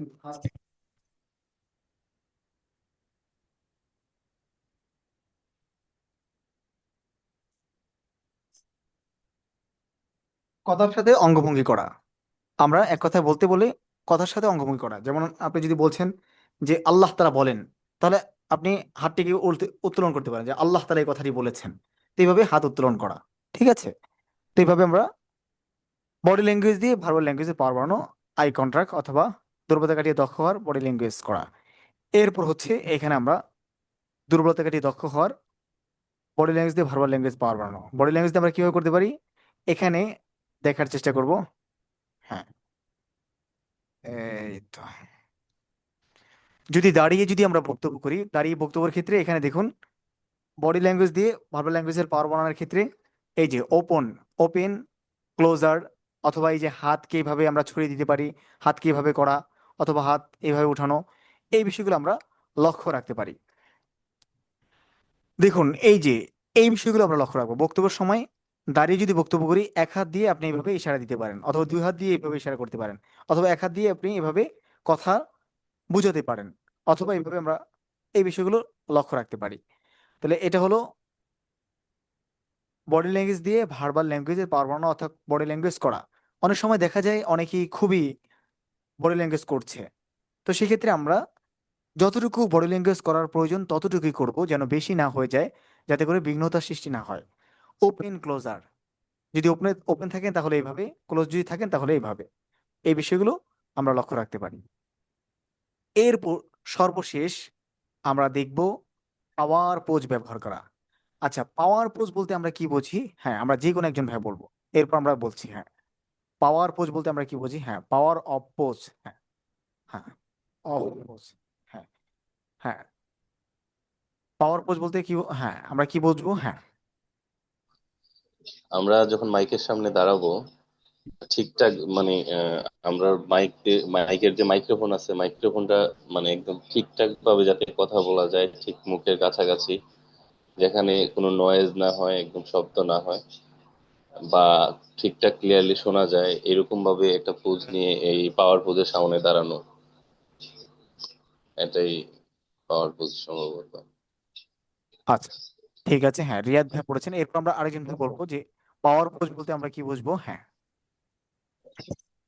পাওয়ার পোজ মানে হলো মাইকের আওয়াজ ঠিক আছে কিনা সেদিকে খেয়াল রাখা, মানে কথা ক্লিয়ার হচ্ছে কিনা। আচ্ছা, এখানে হ্যাঁ, ঠিক আছে, আচ্ছা ঠিক আছে, আচ্ছা। আর কেউ কি আমরা কোনো বিষয়ে বলবো পাওয়ার পোজ বলতে কি বুঝবো। হ্যাঁ, মাইক এবং মাইক্রোফোন ইত্যাদির সঠিক ব্যবহার, কতটুকু দূরত্বে আছে এবং উনি উচ্চতার সাথে মাইকের সঠিক ব্যালেন্স আছে কিনা সব চেক করা, যে তার পজটা কিরকম হবে, এটা আর কি। আচ্ছা ঠিক আছে, তাহলে আমরা হ্যাঁ অনেকেই আমরা বলেছি এই যে পাওয়ার পোজ ব্যবহার কিভাবে করতে পারি, যেমন কেন ব্যবহার করব আমরা কোনো বিষয়ের প্রতি আগ্রহ আকর্ষণ বাড়ানোর জন্য, কোনো বিষয়ের গুরুত্ব বোঝানোর জন্য, দর্শক শ্রোতাদের আপনার কথায় আত্মস্থ করার জন্য, আই কন্ট্যাক্ট করার জন্য, অথবা দর্শক শ্রোতাদের হাততালি কথাবার্তা থামানোর জন্য, নিঃশ্বাস নেওয়ার সময় অথবা কিছু সময় বিরতি নেওয়া, অথবা আপনার সাউন্ড ক্লিয়ার আছে কিনা, সবাই বুঝতে পারছে কিনা, সবাইকে দিক নির্দেশনা করা। তো এই বিষয়গুলো আমরা লক্ষ্য রাখতে পারি। এরপর দেখুন যে পাওয়ার পোজ বলতে আমরা কেন কখন ব্যবহার করব। যেমন মাইকের সামনে দাঁড়িয়ে কোনো বক্তব্য করার ঠিক আগ মুহূর্তে সাউন্ডটি ক্লিয়ার আছে কিনা, সবাই আপনার আওয়াজ বুঝতে পারছে কিনা, যেটি আমরা বিগত বক্তব্যের নিয়মে দেখেছিলাম যে আপনি একটি বক্তব্য করছেন, হুট করে আলোচনা শুরু করে নেওয়া দেওয়া, বরঞ্চ সেই আলোচনাটি ঠিক আছে কিনা, সবাই বুঝতে পারছে কিনা, তাহলে আপনার আলোচনা যদি সবাই বুঝতে পারে, সাউন্ড যদি ঠিক থাকে, তাহলে আপনি আলোচনাটিকে শুরু করুন। দুইটি বক্তব্যের মাঝখানে এবং চাইলে জায়গা বা ভঙ্গিতে পরিবর্তন করতে পারেন নতুন পয়েন্ট শুরু করার আগে এবং গুরুত্বপূর্ণ কিছু বলার আগে, যে সাউন্ড ঠিক আছে, সবাই বুঝতে পেরেছি। হ্যাঁ, এই বিষয়গুলো আমরা জি স্যার, লক্ষ্য করব। বোঝা যাচ্ছে। তাহলে হ্যাঁ, এটা হলো আপনারা করবেন, অর্থাৎ স্টেজে আমরা করে থাকবো সবাই। হ্যাঁ, তাহলে পাবলিক স্পিকিং এর ক্ষেত্রে 7টি পরামর্শ আমরা আজকে লক্ষ্য করতে পেরেছি, এবং শুরু থেকে শেষ পর্যন্ত আমরা প্রত্যেকে বলবো পাবলিক স্পিকিং এর ক্ষেত্রে দুর্বলতা কাটিয়ে দক্ষ হওয়ার 7টি টিপস কি হবে, সবাই বলার চেষ্টা করবো, সবাই একত্রিত ভাবে বলবো। হ্যাঁ, হুম, পরিকল্পনা, পরিকল্পনা, প্রস্তুতি, এক অনুশীলন, নম্বর অনুশীলন, পরিকল্পনা, পরিকল্পনা, প্রস্তুতি, প্রস্তুতি, অনুশীলন, ব্যবহার তারিখে করা, করা, ভয়েস ওয়ার্ড কমানো, করা, আই কন্ট্যাক্ট করা, ভয়েস মডুলেশন, পাওয়ার বাড়ানো, পজ বডি ব্যবহার ল্যাঙ্গুয়েজ, ভার্বাল, ভার্বাল পাওয়ার বাড়ানো, ওয়ার্ড অফ পজ ব্যবহার করা, পরিবর্তন করা। 6 নম্বর দেরি। আচ্ছা, পরিকল্পনা। সবার হয়ে যে কোনো একজন ভাইরা বোনেরা আমরা যারা আছি, সবার হয়ে যে কেউ একজন আমরা প্রতিটি পয়েন্ট বলবো এবং সংক্ষিপ্ত উদাহরণ দিব, যে কিভাবে পরিকল্পনা প্রস্তুতি কিভাবে উদাহরণ দিব, বডি ডেলিভারি স্ট্রাকচার করে উদাহরণটি দিব। এভাবে 7টি পয়েন্ট আমরা বলবো। হ্যাঁ, যে কোনো একজন, হ্যাঁ যে কোনো একজন ভাই বোনেরা বলি, সবার হয়ে একজন আমরা বলি। হ্যাঁ, বলি। 1 নম্বর হলো পরিকল্পনা, প্রস্তুতি ও অনুশীলন। হ্যাঁ, আমি যে বিষয়ে বক্তৃতা করব সেই বিষয়ে একটা পরিকল্পনা সাজানো এবং প্রস্তুতি গ্রহণ করার, অনেক সময় ধরে অনুশীলন করা।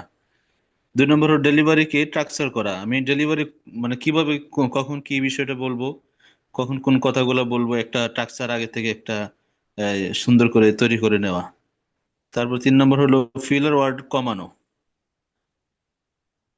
ফিলার ওয়ার্ড কমানো, এই বিষয়টা মনে আসতেছে না ওস্তাদ জি। এটার আচ্ছা, ওয়ার্ড হচ্ছে ও হ্যাঁ, শব্দের মাঝে এগুলো বলা। হ্যাঁ, কোন শব্দের মাঝে ও আ অথবা এই যে আচ্ছা, আচ্ছা, জি। শব্দ ধরা, অতিরিক্ত এগুলো শব্দ আমরা যেগুলা, যে বারবার শব্দগুলো রিপিট করা করে। রিপিট করলে মানুষের কাছে বিরক্ত লাগে, এটা কম বলা আর কি। 4 নম্বর হলো আই কন্টাক্ট করা। চোখের ভাষায় মানুষকে, যে আমি যে কথাটা মুখে বলতেছি, চোখের ভাষায় সেটা বোঝানো বা মানুষের সাথে মানুষকে আমার দিকে আকৃষ্ট করা। 5 নম্বর হলো ভয়েস মডুলেশন করা। এই যে কথাগুলো আমি বলতেছি স্পষ্টভাবে করা আর কি, বলা, মানুষের সামনে তুলে ধরা। আচ্ছা, হ্যাঁ, বাক্যের শুরুতে জোরে, বাক্যের মাঝে শেষে, অর্থাৎ কোনো শব্দকে কিছু শব্দ জোরে বলতে হবে, কিছু শব্দ স্লো বলতে হবে। এটাকে বলা হবে ভয়েস মডুলেশন করা, অর্থাৎ কোনো শব্দ ধীরে, দ্রুত, স্লো, এইভাবে আমরা বলবো। হ্যাঁ, ঠিক আছে। হ্যাঁ, জি। হ্যাঁ। 6 নম্বর হলো এর বডি ল্যাঙ্গুয়েজ দিয়ে ভার্বাল ল্যাঙ্গুয়েজের পাওয়ার বাড়ানো, অর্থাৎ আকার ইঙ্গিতে শরীরের হাত হাত নাড়ানোর দ্বারা বা মাথা নাড়ানোর দ্বারা যে আমি মুখে যে কথাটা বলতেছি এটা শক্তিটা বাড়ানো, যাতে করে মানুষ এটা খুব গুরুত্ব সহকারে লক্ষ্য করে এবং বুঝতে পারে। হ্যাঁ, 7 নম্বর হলো পাওয়ার অফ পজ ব্যবহার করা, আহ, এমন ভঙ্গিমা ব্যবহার করা যাতে করে মানুষ এদিকে আকর্ষণ হয়ে থাকে, বা আমি মাঝখানে যেখানে যেভাবে বললে মানুষকে আমার দিকে আকৃষ্ট করতে পারবো, বা আমি নিজে একটু বিশ্রাম নিয়ে তারপর এই বিষয়টা শুরু করতে পারবো, এরকম কিছু করা। ঠিক আছে। হ্যাঁ, মুস্তাফিজুর রহমান ভাই পড়েছেন। হ্যাঁ, এরপর আমরা আরেকজন ভাই বলবো সবার ক্লিয়ার হওয়ার জন্য, যাতে করে আমাদের এই বিষয়গুলো স্মরণ থাকে। কেননা এই বিষয়টি ক্লাসের পরে কিন্তু আমাদের বক্তব্য আমরা করছি, কিন্তু এই পয়েন্টগুলো যখন যে আমাদের জানা থাকবে তখন দেখা যাবে আমাদের বক্তব্য আকর্ষণ হবে। যেন এখান থেকে আমরা বিষয়টি অনুশীলনের মধ্য দিয়ে, এখন যে চর্চা হচ্ছে এটা হলো সবচেয়ে গুরুত্বপূর্ণ। পিডিএফ ফাইল আমাদের কাছে চলে যাবে, সেটা কিন্তু অনুশীলন থাকবে না। কিন্তু এখন এই অনুশীলনটি আমাদের জীবনের জন্য অনুশীলন হয়ে থাকবে। হ্যাঁ, আমরা আরেকজন ভাই বলবো সবার জন্য। হ্যাঁ,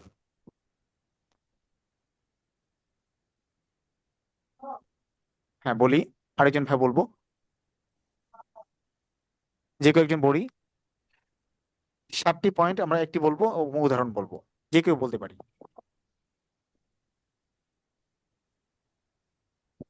হ্যাঁ, আমাদের সাউন্ড কি বুঝা যাচ্ছে? হ্যাঁ, সাউন্ড কি বুঝা যাচ্ছে? হ্যাঁ, জি স্যার, শুনতে পাচ্ছি হ্যাঁ আমরা। বলবো। হ্যাঁ,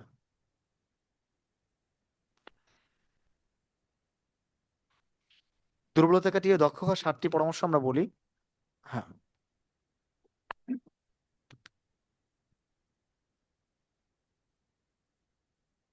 হ্যাঁ প্রতিটা ভুলে যাই এবং উদাহরণ দিয়ে যাই আমরা, একবার করে বললেই হবে। হ্যাঁ, যে কেউ একজন পড়ি। হ্যাঁ, আচ্ছা, এটা কি খুবই কঠিন মনে হচ্ছে আমাদের? হ্যাঁ, জি না স্যার, স্যার বলবো স্যার। হ্যাঁ পড়ি। হ্যাঁ, আমরা অপেক্ষায় ছিলাম যে আপনি বলবেন, আপনি যদি বলে দেন তাহলে আমরা এই জন্য একটু আচ্ছা, স্যার। আচ্ছা। দুর্বলতা কাটিয়ে দক্ষ হবার জন্য 7টি পরামর্শ। 1, পরিকল্পনার প্রস্তুতি ও অনুশীলন। আমরা কি করব? পরিকল্পনা করব এবং প্রস্তুতি ও অনুশীলন। প্রস্তুতি নেব মানসিক, শারীরিক মানসিক দুটাই প্রস্তুতি নিব এবং অনুশীলন করব পর্যাপ্ত। নাম্বার 2, ডেলিভারিকে স্ট্রাকচার করা। ডেলিভারি কিভাবে, কখন, কি, কোন জায়গায় কি করব, সেটা একটা স্ট্রাকচার, একটা গ্রাফ বা চার্ট তৈরি করা। ফিলার ওয়ার্ড কমানো, যেমন বাক্যতে আ, ই, ও, আ, কোনো বোরিং লাগে এরকম কোনো শব্দ রিপিট না করা, বারবার রিপিট না করা। কোনো কথা বুঝেছেন, বুঝতে পারছেন, বুঝছেন, বুঝছেন, জি এরকম আমরা কমাবো, বা যেগুলো না বললেই নয় শুধু এগুলি বলবো। 4 নাম্বার, আই কন্ট্যাক্ট করা। আমাদের চোখের দৃষ্টি যাতে একদিকে না যায়, বা কোনো দিকে, কোনো সাইডে যেতে না যায়, অন্য যে পার্টিসিপেট থাকবে তারা মনোযোগ হারিয়ে ফেলবে। এই জন্য আই কন্ট্যাক্ট সরাসরি পুরো সবার দিকে রাখা, যাতে করে সবাই সমান দৃষ্টিতে, কেউ যাতে আহ, উম, মনোযোগ নষ্ট না হয়, যে সবার দিকেই সমান দৃষ্টি রাখা। Voice modulation. ভয়েস মডুলেশন হলো আওয়াজ কমানো বাড়ানো, কোন জায়গায় দ্রুত বলতে হবে, কোন জায়গায় আস্তে বলতে হবে, কখন কোন ভয়েসে বলতে হবে, সেটাই মডুলেশন। মডুলেশন। বডি ল্যাঙ্গুয়েজ দিয়ে ভার্বাল ল্যাঙ্গুয়েজের পাওয়ার বাড়ানো। ল্যাঙ্গুয়েজ দিয়ে হাত দিয়ে ইশারা করা। আমাদের কে সৃষ্টি করেছেন? আল্লাহ। উপর দিকে হাত তোলা, এরকম আমাদের বডি ল্যাঙ্গুয়েজ, আমাদের হাত পা নাড়ানো, যেগুলো আমাদের অঙ্গভঙ্গি, বাচনভঙ্গি, হাতের ইশারার সাথে যেগুলো করলে দৃষ্টিকটু না হয়, এগুলোর দিয়ে আমরা ইচ্ছা করলে বাড়াতে পারি আমাদের ভার্বাল ল্যাঙ্গুয়েজ, মুখের আওয়াজটা। ভার্বাল মানে মুখের আওয়াজ, মুখের শব্দটা। পাওয়ার পজ ব্যবহার করা। পাওয়ার পজ আমরা সর্বোচ্চ যে পয়েন্টটি, 7 নাম্বার পয়েন্ট পরামর্শটি, পাওয়ার পজ মাইকের সাউন্ড গুলা ঠিক করা, এবং শব্দের আমরা যখন অন্য কোনো স্লাইডে চলে যাব বা অন্য কোনো অন্য কোনো প্রবন্ধ থেকে সরাসরি পরামর্শ থেকে প্রবন্ধে, যেমন আমরা এখন যাচ্ছি, এর আগে একটা পজ, যে একটা পাওয়ারের যে কমিউনিকেশন স্কেলের যে ওঠানামা, বা অন্তরার পর আরেকটা অন্তরা ধরা, বা কোনো প্রবন্ধের পর আমরা পরামর্শের পর প্রবন্ধে যাচ্ছি, এরকম পাওয়ার পজের ব্যবহার, পাওয়ার অফ পজ ব্যবহার। ধন্যবাদ স্যার আমাকে সুযোগ দেওয়ার জন্য। ঠিক আছে, ধন্যবাদ। এখন আসুন আমরা একটি বক্তব্য দেখবো, যেহেতু সময় প্রায় এখন আমাদের 15 মিনিট আছে। আমরা সবাই এই সময়টিতে যুক্ত থাকার চেষ্টা করি, এবং এই বক্তব্যটি আমরা লক্ষ্য করব কিভাবে আমরা সবাই বলতে পারি, এবং বক্তব্যটি বলার যে ধরনটি আছে সেটি আমরা প্রত্যেকে বলবো।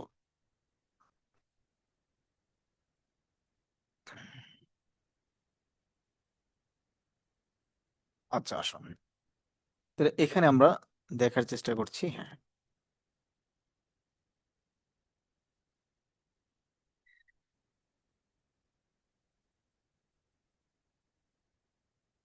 হ্যাঁ, স্ক্রিনে কি বক্তব্যের পিডিএফ ফাইলটি কি স্ক্রিনে দেখা যাচ্ছে কিনা বলবো। হ্যাঁ, না স্যার। জি না স্যার। জি না স্যার। আছে নাকি?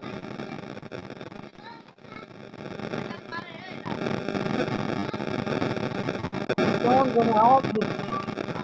আচ্ছা, আমরা অডিওটি বন্ধ করে রাখি সবার। হ্যাঁ, আচ্ছা, ঠিক আছে, তাহলে এখান থেকে আমরা দেখবো। এখন আসছে স্যার।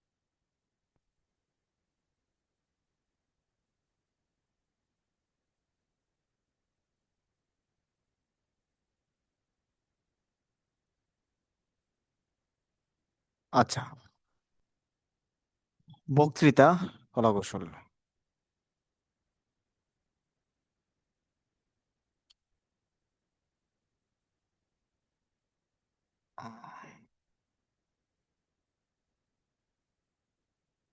আচ্ছা, হ্যাঁ, এখান থেকে আমরা লক্ষ্য করব।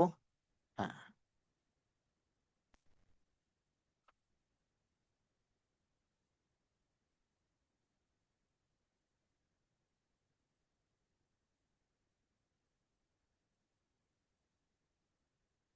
তাহলে আমরা বক্তব্যের শুরুতে যে বিষয়টি বলে আমরা বক্তব্য শুরু করতে পারি।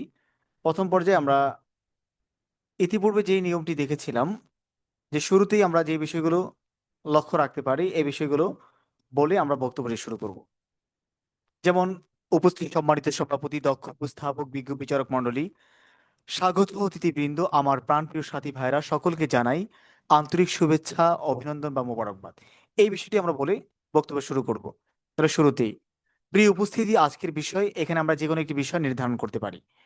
তাহলে, উপস্থিত সম্মানিত সভাপতি, দক্ষ উপস্থাপক, বিজ্ঞ বিচারক মণ্ডলী, স্বাগত অতিথিবৃন্দ, আমার প্রাণপ্রিয় সাথী ভাইরা, সকলকে জানাই আন্তরিক শুভেচ্ছা, মোবারকবাদ। এই বলে আমরা বক্তব্যটিকে শুরু করব। এখন আমরা যেহেতু অনেক বক্তব্য দেখব, এর পূর্বে এই বক্তব্যটিকে আমরা দেখার চেষ্টা করি যে এই বক্তব্যটি কিভাবে আমরা বলতে পারি। বক্তব্যটি হলো শিরিক মুক্তের কুফল ও প্রতিকার।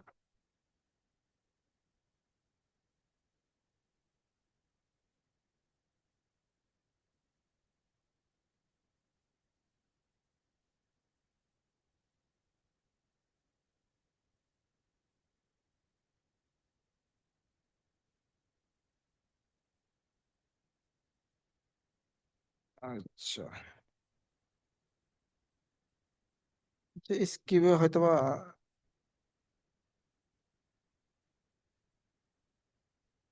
আচ্ছা, আমরা একটু লক্ষ্য করব। হ্যাঁ, এখানে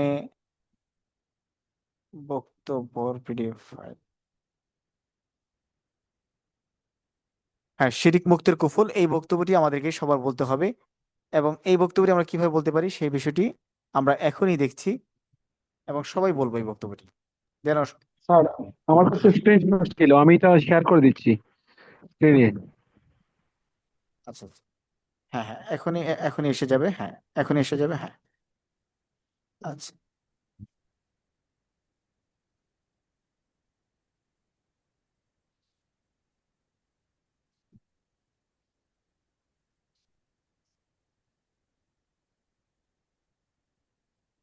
বক্তৃতার শিরকের কুফল ও প্রতিকার স্ক্রিনশটটিকে আমরা দেখতে পাচ্ছি।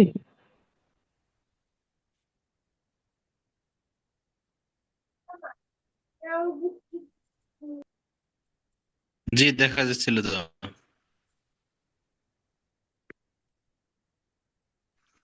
জি, দেখা যাচ্ছে এখন শিরকের কুফল ও প্রতিকার। যেহেতু দেখা যাচ্ছে, আমার মনে হয় স্যার আমরা এক এক করে পড়ি, যেটুকু দেখা যাচ্ছে আমি যেটুকু শেয়ার করছি।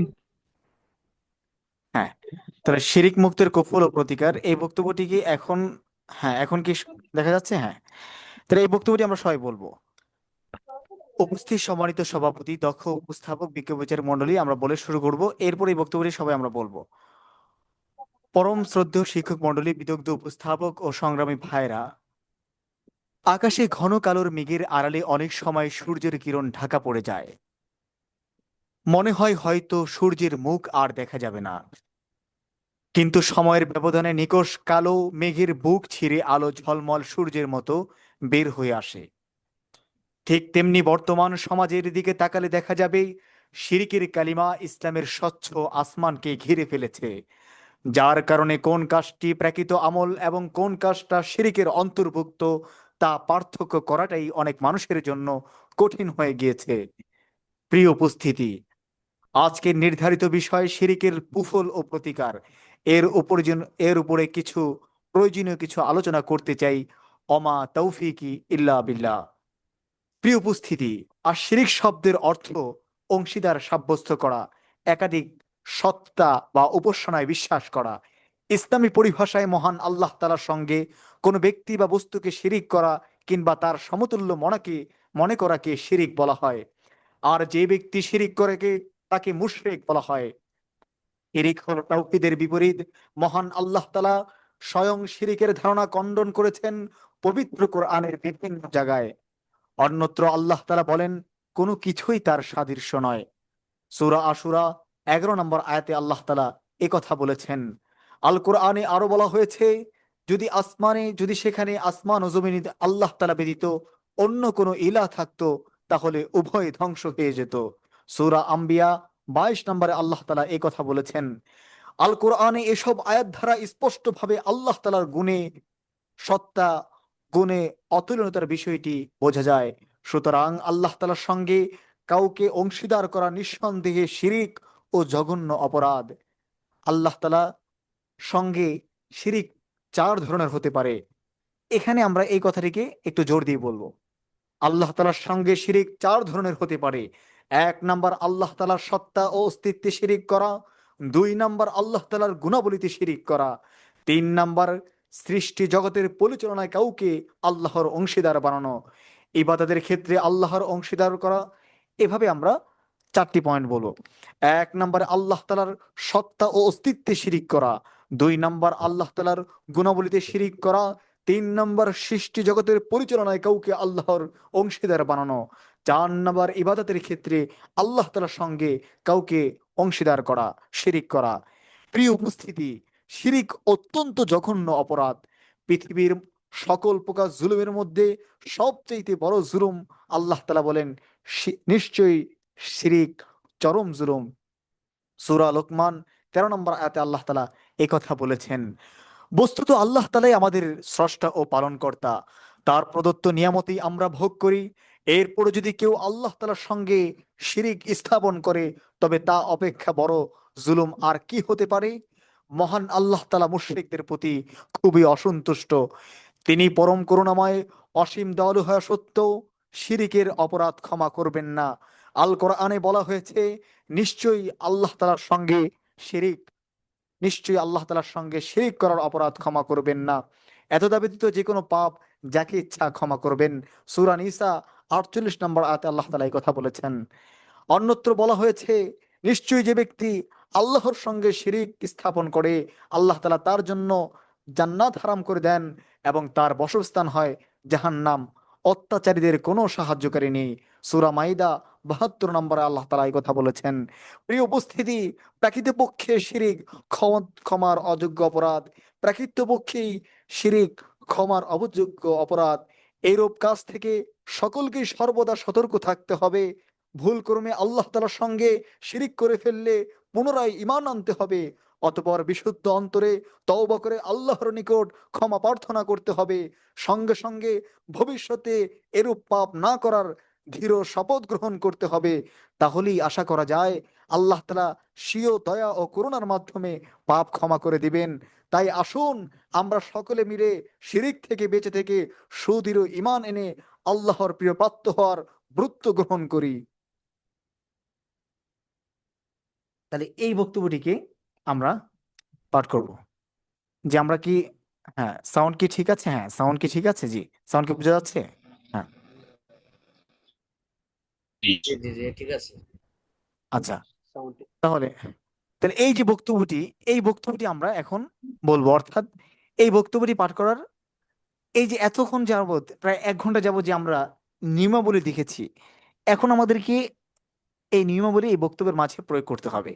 অন্যথায় আমাদের এই বক্তব্যকে আকর্ষণ করতে হলে যখন আমরা একটি বক্তব্য অনুসরণ করব, অনেক বক্তব্য আছে আমাদের, শুধু ইসলামিক সম্পর্কে বক্তব্য হওয়ার বিষয়টা এরকম না, সব থাকবে আমাদের, সব থাকবে, যাতে করে সবাই, যেহেতু এই কোর্সে আমরা যুক্ত আছি, সুতরাং শিরকের কুফল ও প্রতিকার এই বক্তব্যটি আমরা অনুসরণ করব। আচ্ছা, আমরা যে কোনো একজন ভাইয়া বলবো এই বক্তব্যটি আমরা কিভাবে পাঠ করতে পারি বা কিভাবে আমরা বলতে পারি। হ্যাঁ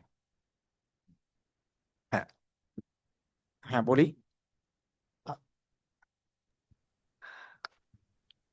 উপস্থিত মাননীয় সভাপতি, পরম শ্রদ্ধেয় শিক্ষক মণ্ডলী, বিদগ্ধ উপস্থাপক ও সংগ্রামী সাথী ভাইয়েরা, আকাশে ঘন কালো মেঘের আড়ালে অনেক সময় সূর্যের কিরণ ঢাকা পড়ে যায়, মনে হয় হয়তো আর সূর্যের মুখ দেখা যাবে না। কিন্তু সময়ের ব্যবধানে নিকষ কালো মেঘের বুক চিরে আলো ঝলমল সূর্য বের হয়ে আসে। ঠিক তেমনি বর্তমানে আমাদের সমাজের দিকে তাকালে দেখা যাবে শিরকের কালিমা ইসলামের স্বচ্ছ আসমানকে ঘিরে ফেলেছে, যার কারণে কোন কাজটা প্রকৃত আমল আর কোন কাজটা শিরকের অন্তর্ভুক্ত তা পার্থক্য করাটাই অনেক মানুষের জন্য কঠিন হয়ে গেছে। আজকে নির্ধারিত বিষয়বস্তু শিরকের কুফল ও প্রতিকার, এর উপর অতি প্রয়োজনীয় কিছু আলোচনা করতে চাই। ওমা তাওফিকি ইল্লা বিল্লাহ।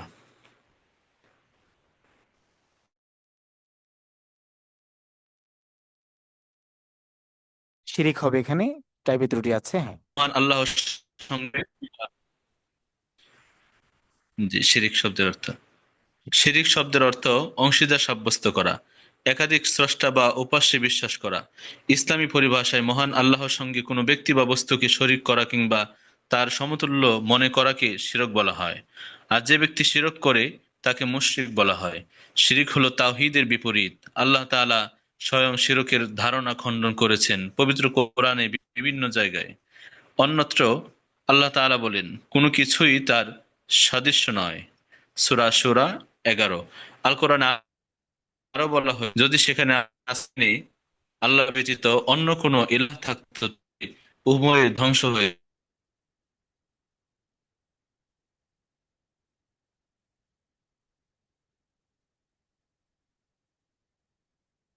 হ্যাঁ হ্যাঁ শিরক।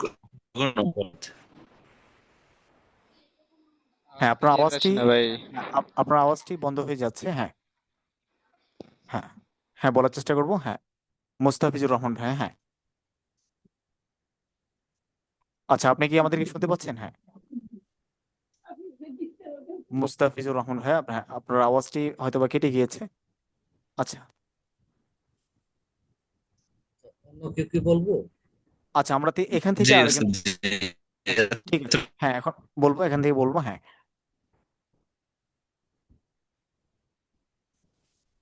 হ্যাঁ এখন কি আপনি শুনতে পাচ্ছেন? এখন কি ক্লিয়ার আছে আপনার? জি আচ্ছা তিনি হয়তো, আমি হ্যাঁ বলি। বলবো নাকি অন্য কেউ বলবে? হ্যাঁ এখান থেকে বলি, হ্যাঁ এখান থেকে বলি আমরা হ্যাঁ একজন। হ্যাঁ হ্যাঁ ওকে ওকে। হ্যাঁ যদি সেখানে আসমান জমিনে আল্লাহ ব্যতীত অন্য কোনো ইলাহ থাকতো, তবে উভয় ধ্বংস হয়ে যেত। সূরা আম্বিয়া 22। আল কোরআনের এসব আয়াত দ্বারা স্পষ্টভাবে আল্লাহ তাআলা সত্তা ও গুণে ও তুলনীয়তার বিষয়টি বোঝা যায়। সুতরাং আল্লাহ তাআলার সঙ্গে কাউকে অংশীদার করা নিঃসন্দেহে শিরক ও জঘন্য অপরাধ। আল্লাহ তাআলা সঙ্গে শিরক 4 ধরনের হতে পারে, যথা: 1, আল্লাহ তাআলার সত্তা ও অস্তিত্বকে শিরক করা, আল্লাহ তাআলার গুণাবলীকে শিরক করা, সৃষ্টি জগতের পরিচালনায় কাউকে আল্লাহর অংশীদার বানানো, ইবাদতের ক্ষেত্রে আল্লাহ তাআলার সঙ্গে কাউকে শরীক করা, প্রিয় উপস্থিতি, শিরক অত্যন্ত জঘন্য অপরাধ। পৃথিবীর সকল প্রকার জুলুমের মধ্যে সবচেয়ে বড় জুলুম, আল্লাহ তাআলা বলেন, নিশ্চয় শিরক চরম জুলুম। সূরা লোকমান 13। বস্তুত আল্লাহ তাআলা আমাদের স্রষ্টা, প্রতিপালক, তার প্রদত্ত নিয়ম মতোই আমরা ভোগ করি। এরপরও যদি কেউ আল্লাহর সঙ্গে কাউকে অংশীদার স্থাপন করে, তবে তা অপেক্ষা আর বড় জুলুম আর কি হতে পারে। মহান আল্লাহ তাআলা মুশরিকদের প্রতি খুবই অসন্তুষ্ট। তিনি পরম করুণাময় ও অসীম দয়ালু হওয়া সত্ত্বেও শিরকের অপরাধ ক্ষমা করেন না। আল কোরআনে বলা হয়েছে, নিশ্চয় আল্লাহ তার সঙ্গে শিরক করার অপরাধ ক্ষমা করবেন না। এতদ্ভিদ যে কোনো পাপ যাকে ইচ্ছা ক্ষমা করেন। সূরা নিসা 48। অন্যত্র বলা হয়েছে, নিশ্চয় যে ব্যক্তি আল্লাহর সঙ্গে অংশীদারিত্ব সাব্যস্ত করে, আল্লাহ তার জন্য জান্নাত হারাম করে দেন এবং তার বাসস্থান হয় জাহান্নাম। অত্যাচারীদের কোনো সাহায্যকারী নেই। সূরা মাইদা 72। প্রিয় উপস্থিতি, প্রকৃতপক্ষে শিরক ক্ষমার অযোগ্য অপরাধ।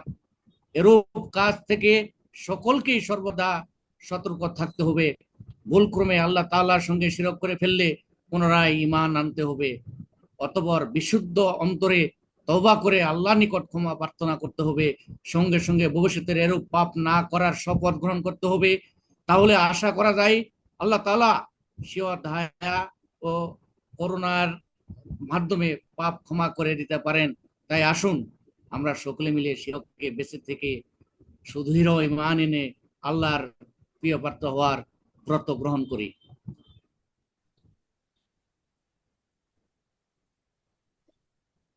আচ্ছা, ঠিক আছে, হ্যাঁ। তাহলে মোখলিসুর রহমান ভাই পড়েছেন। তাহলে এই যে শেষে প্রিয় উপস্থিতি বলে আমরা পুরো কোর্সে পুরো বক্তব্য শ্বাস নির্যাস আমরা বলে ফেলবো এখানে শেষের পয়েন্টটিতে।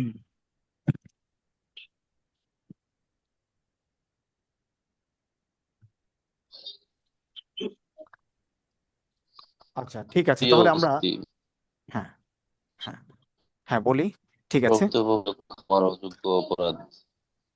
এর কাছ থেকে সকলেই সর্বদা সতর্ক থাকতে হবে। ভুল করে আল্লাহ তাআলা শিরক করে ফেললে পুনরায় ঈমান আনতে হবে। অতঃপর বিশুদ্ধ অন্তরে তওবা করে আল্লাহর নিকট ক্ষমা প্রার্থনা করতে হবে। সঙ্গে সঙ্গে ভবিষ্যৎ পাপ না করার শপথ গ্রহণ করতে হবে। তাহলে আশা করা যায় আল্লাহ তাআলা স্বীয় দয়া ও করুণার মাধ্যমে পাপ ক্ষমা করে দিতে পারেন। তাই আসুন আমরা সকলে মিলে শিরক থেকে বেঁচে থেকে ও সুদৃঢ় ঈমানে আল্লাহর প্রিয় প্রিয় পাত্র আর ব্রত করি। আমিন।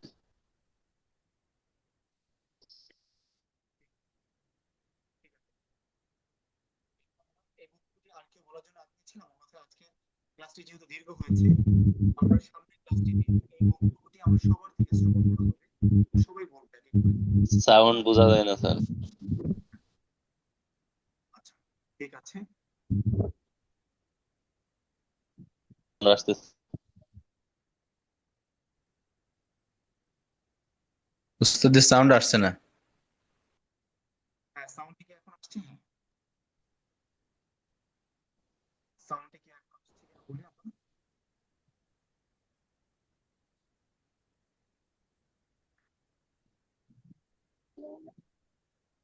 সাউন্ড কি এখন ঠিক আছে?